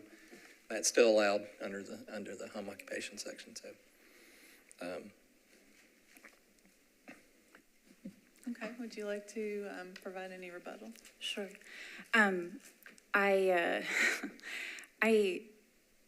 do own a business, and I am a single entity business. I have no employees, and I do work out of the home, and I have a P.O. box for my address because I don't want people to know where I live. I don't have customers coming. I'm a single woman. I live alone. It's a little creepy to hear how much he has unearthed about me. Yeah, so, I am an architectural conservator, so I work on big things. Most of that, I'd say 95% of that is on site, where I go and I work on something. Next week I'll be in a cemetery, working on monuments in a cemetery. It requires large equipment like scaffolding or gantries, things like that. So my thought was that it would be nice to have a place to store them indoors because I don't want them sitting around my yard. Like some people just have piles of stuff in their yard, and that's not, I wanted, everything I do is very clean and contained. I work in multi-million-dollar homes for famous people. I sign NDAs. I work in the middle of their beautiful houses on $4 million artworks. I'm very used to being controlled and careful. I'm a very quiet person. You know, my hobbies are books and my dog. You know, like it's just funny to me to hear all of that said. So I am a conservator. I don't make any bones about that. I do own my own company, but it's a single entity. I don't have customers coming to the house. You know, I might have an object that would come and I might work on that in there, but it's all contained indoors. Yeah. Any further questions? Okay, any thing you'd like to add before we close the public hearing? I don't think so. Okay. All right, we'll close the public hearing and discuss. I was just gonna say that I think that both the applicant and the neighbor did not have bad intentions. I think everybody here had good intentions. I think our decisions on garages is pretty well established. We had one a few months ago where the gentleman lived in Inglewood and he had antique cars and he had kept building on and on to his garage and it was very large, and unfortunately we had to ask him to take it down because it was in excess of the square footage allowed. The same thing here. I think it's a perfectly lovely garage, but we typically don't allow variances for garages. They have to meet within the code absent some exceptional circumstance, which I don't think we have here. And to the I just wanted to note for the opposition, like typically our cases do not have presidential value, so we wouldn't worry about somebody else doing this in the future. You do have to have a permit before you build a garage, and if you want to variance to the square footage, you have to go through this process, which you've done. So I definitely am sympathetic because it's already built, and I understand the use needing more space. But we've heard a lot of these, and we just typically stick to the code and say that absent an exceptional circumstance, meeting the requirements of a variance, we would typically decline it. So. No, the public hearing's closed. Yeah.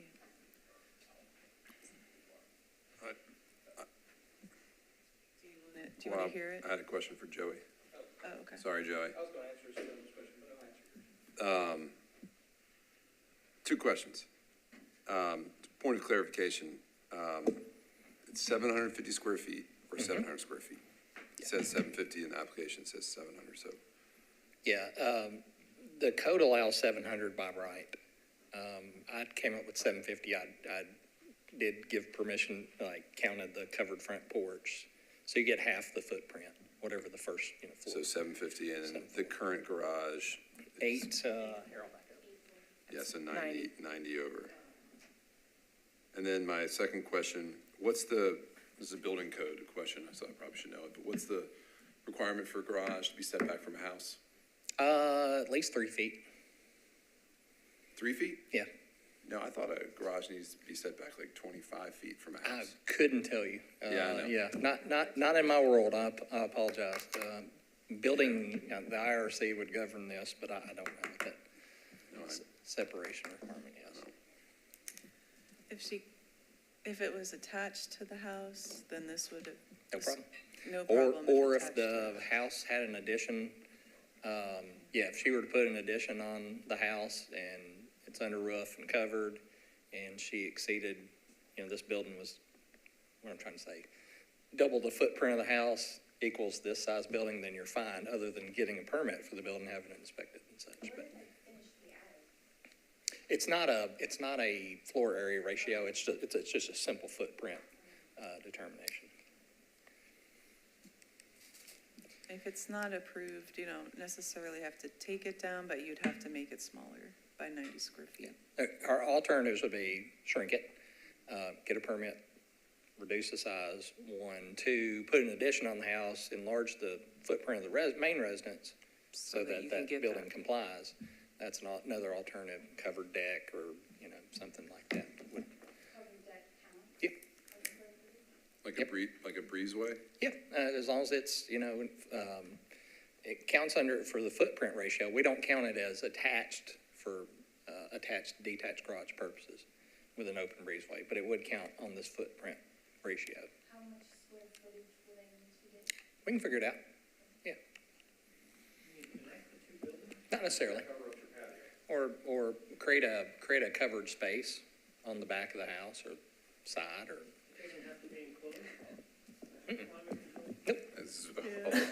Not for footprint. Losing control. Yeah. You open the It's door, a long there you day. go. The public hearing's so closed, probably- but you know what? We're having good dialogue, There you so I think Just so that if he's willing. knows, in the event that she ever did want to do, like any part of like conditioning the space, she should run that by codes just to make sure that.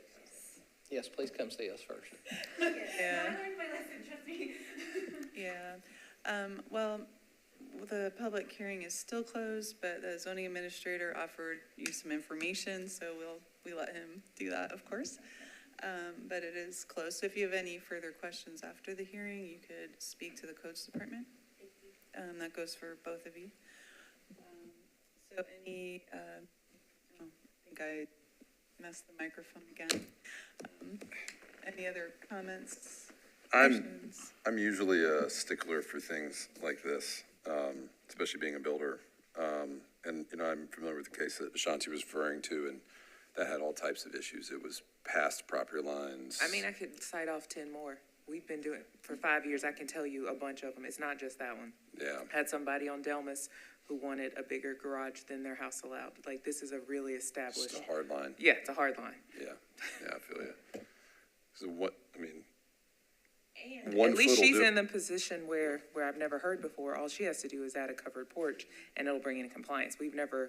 That's the first time I've heard that in 5 years.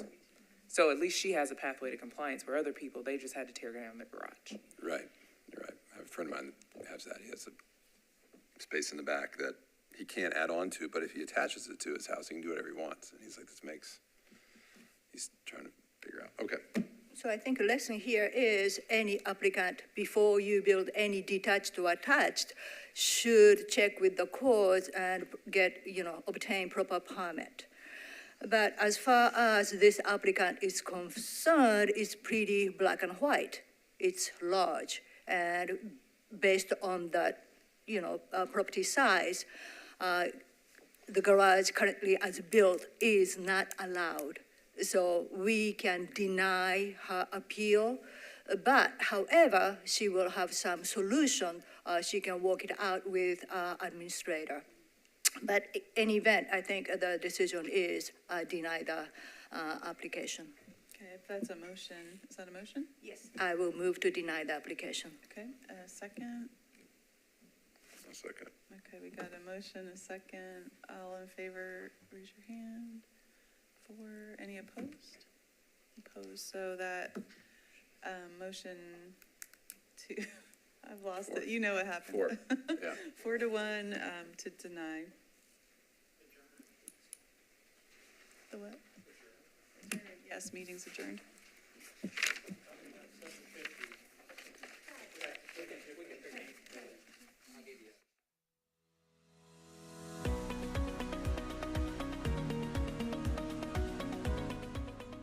This has been a service of the Metro Nashville Network.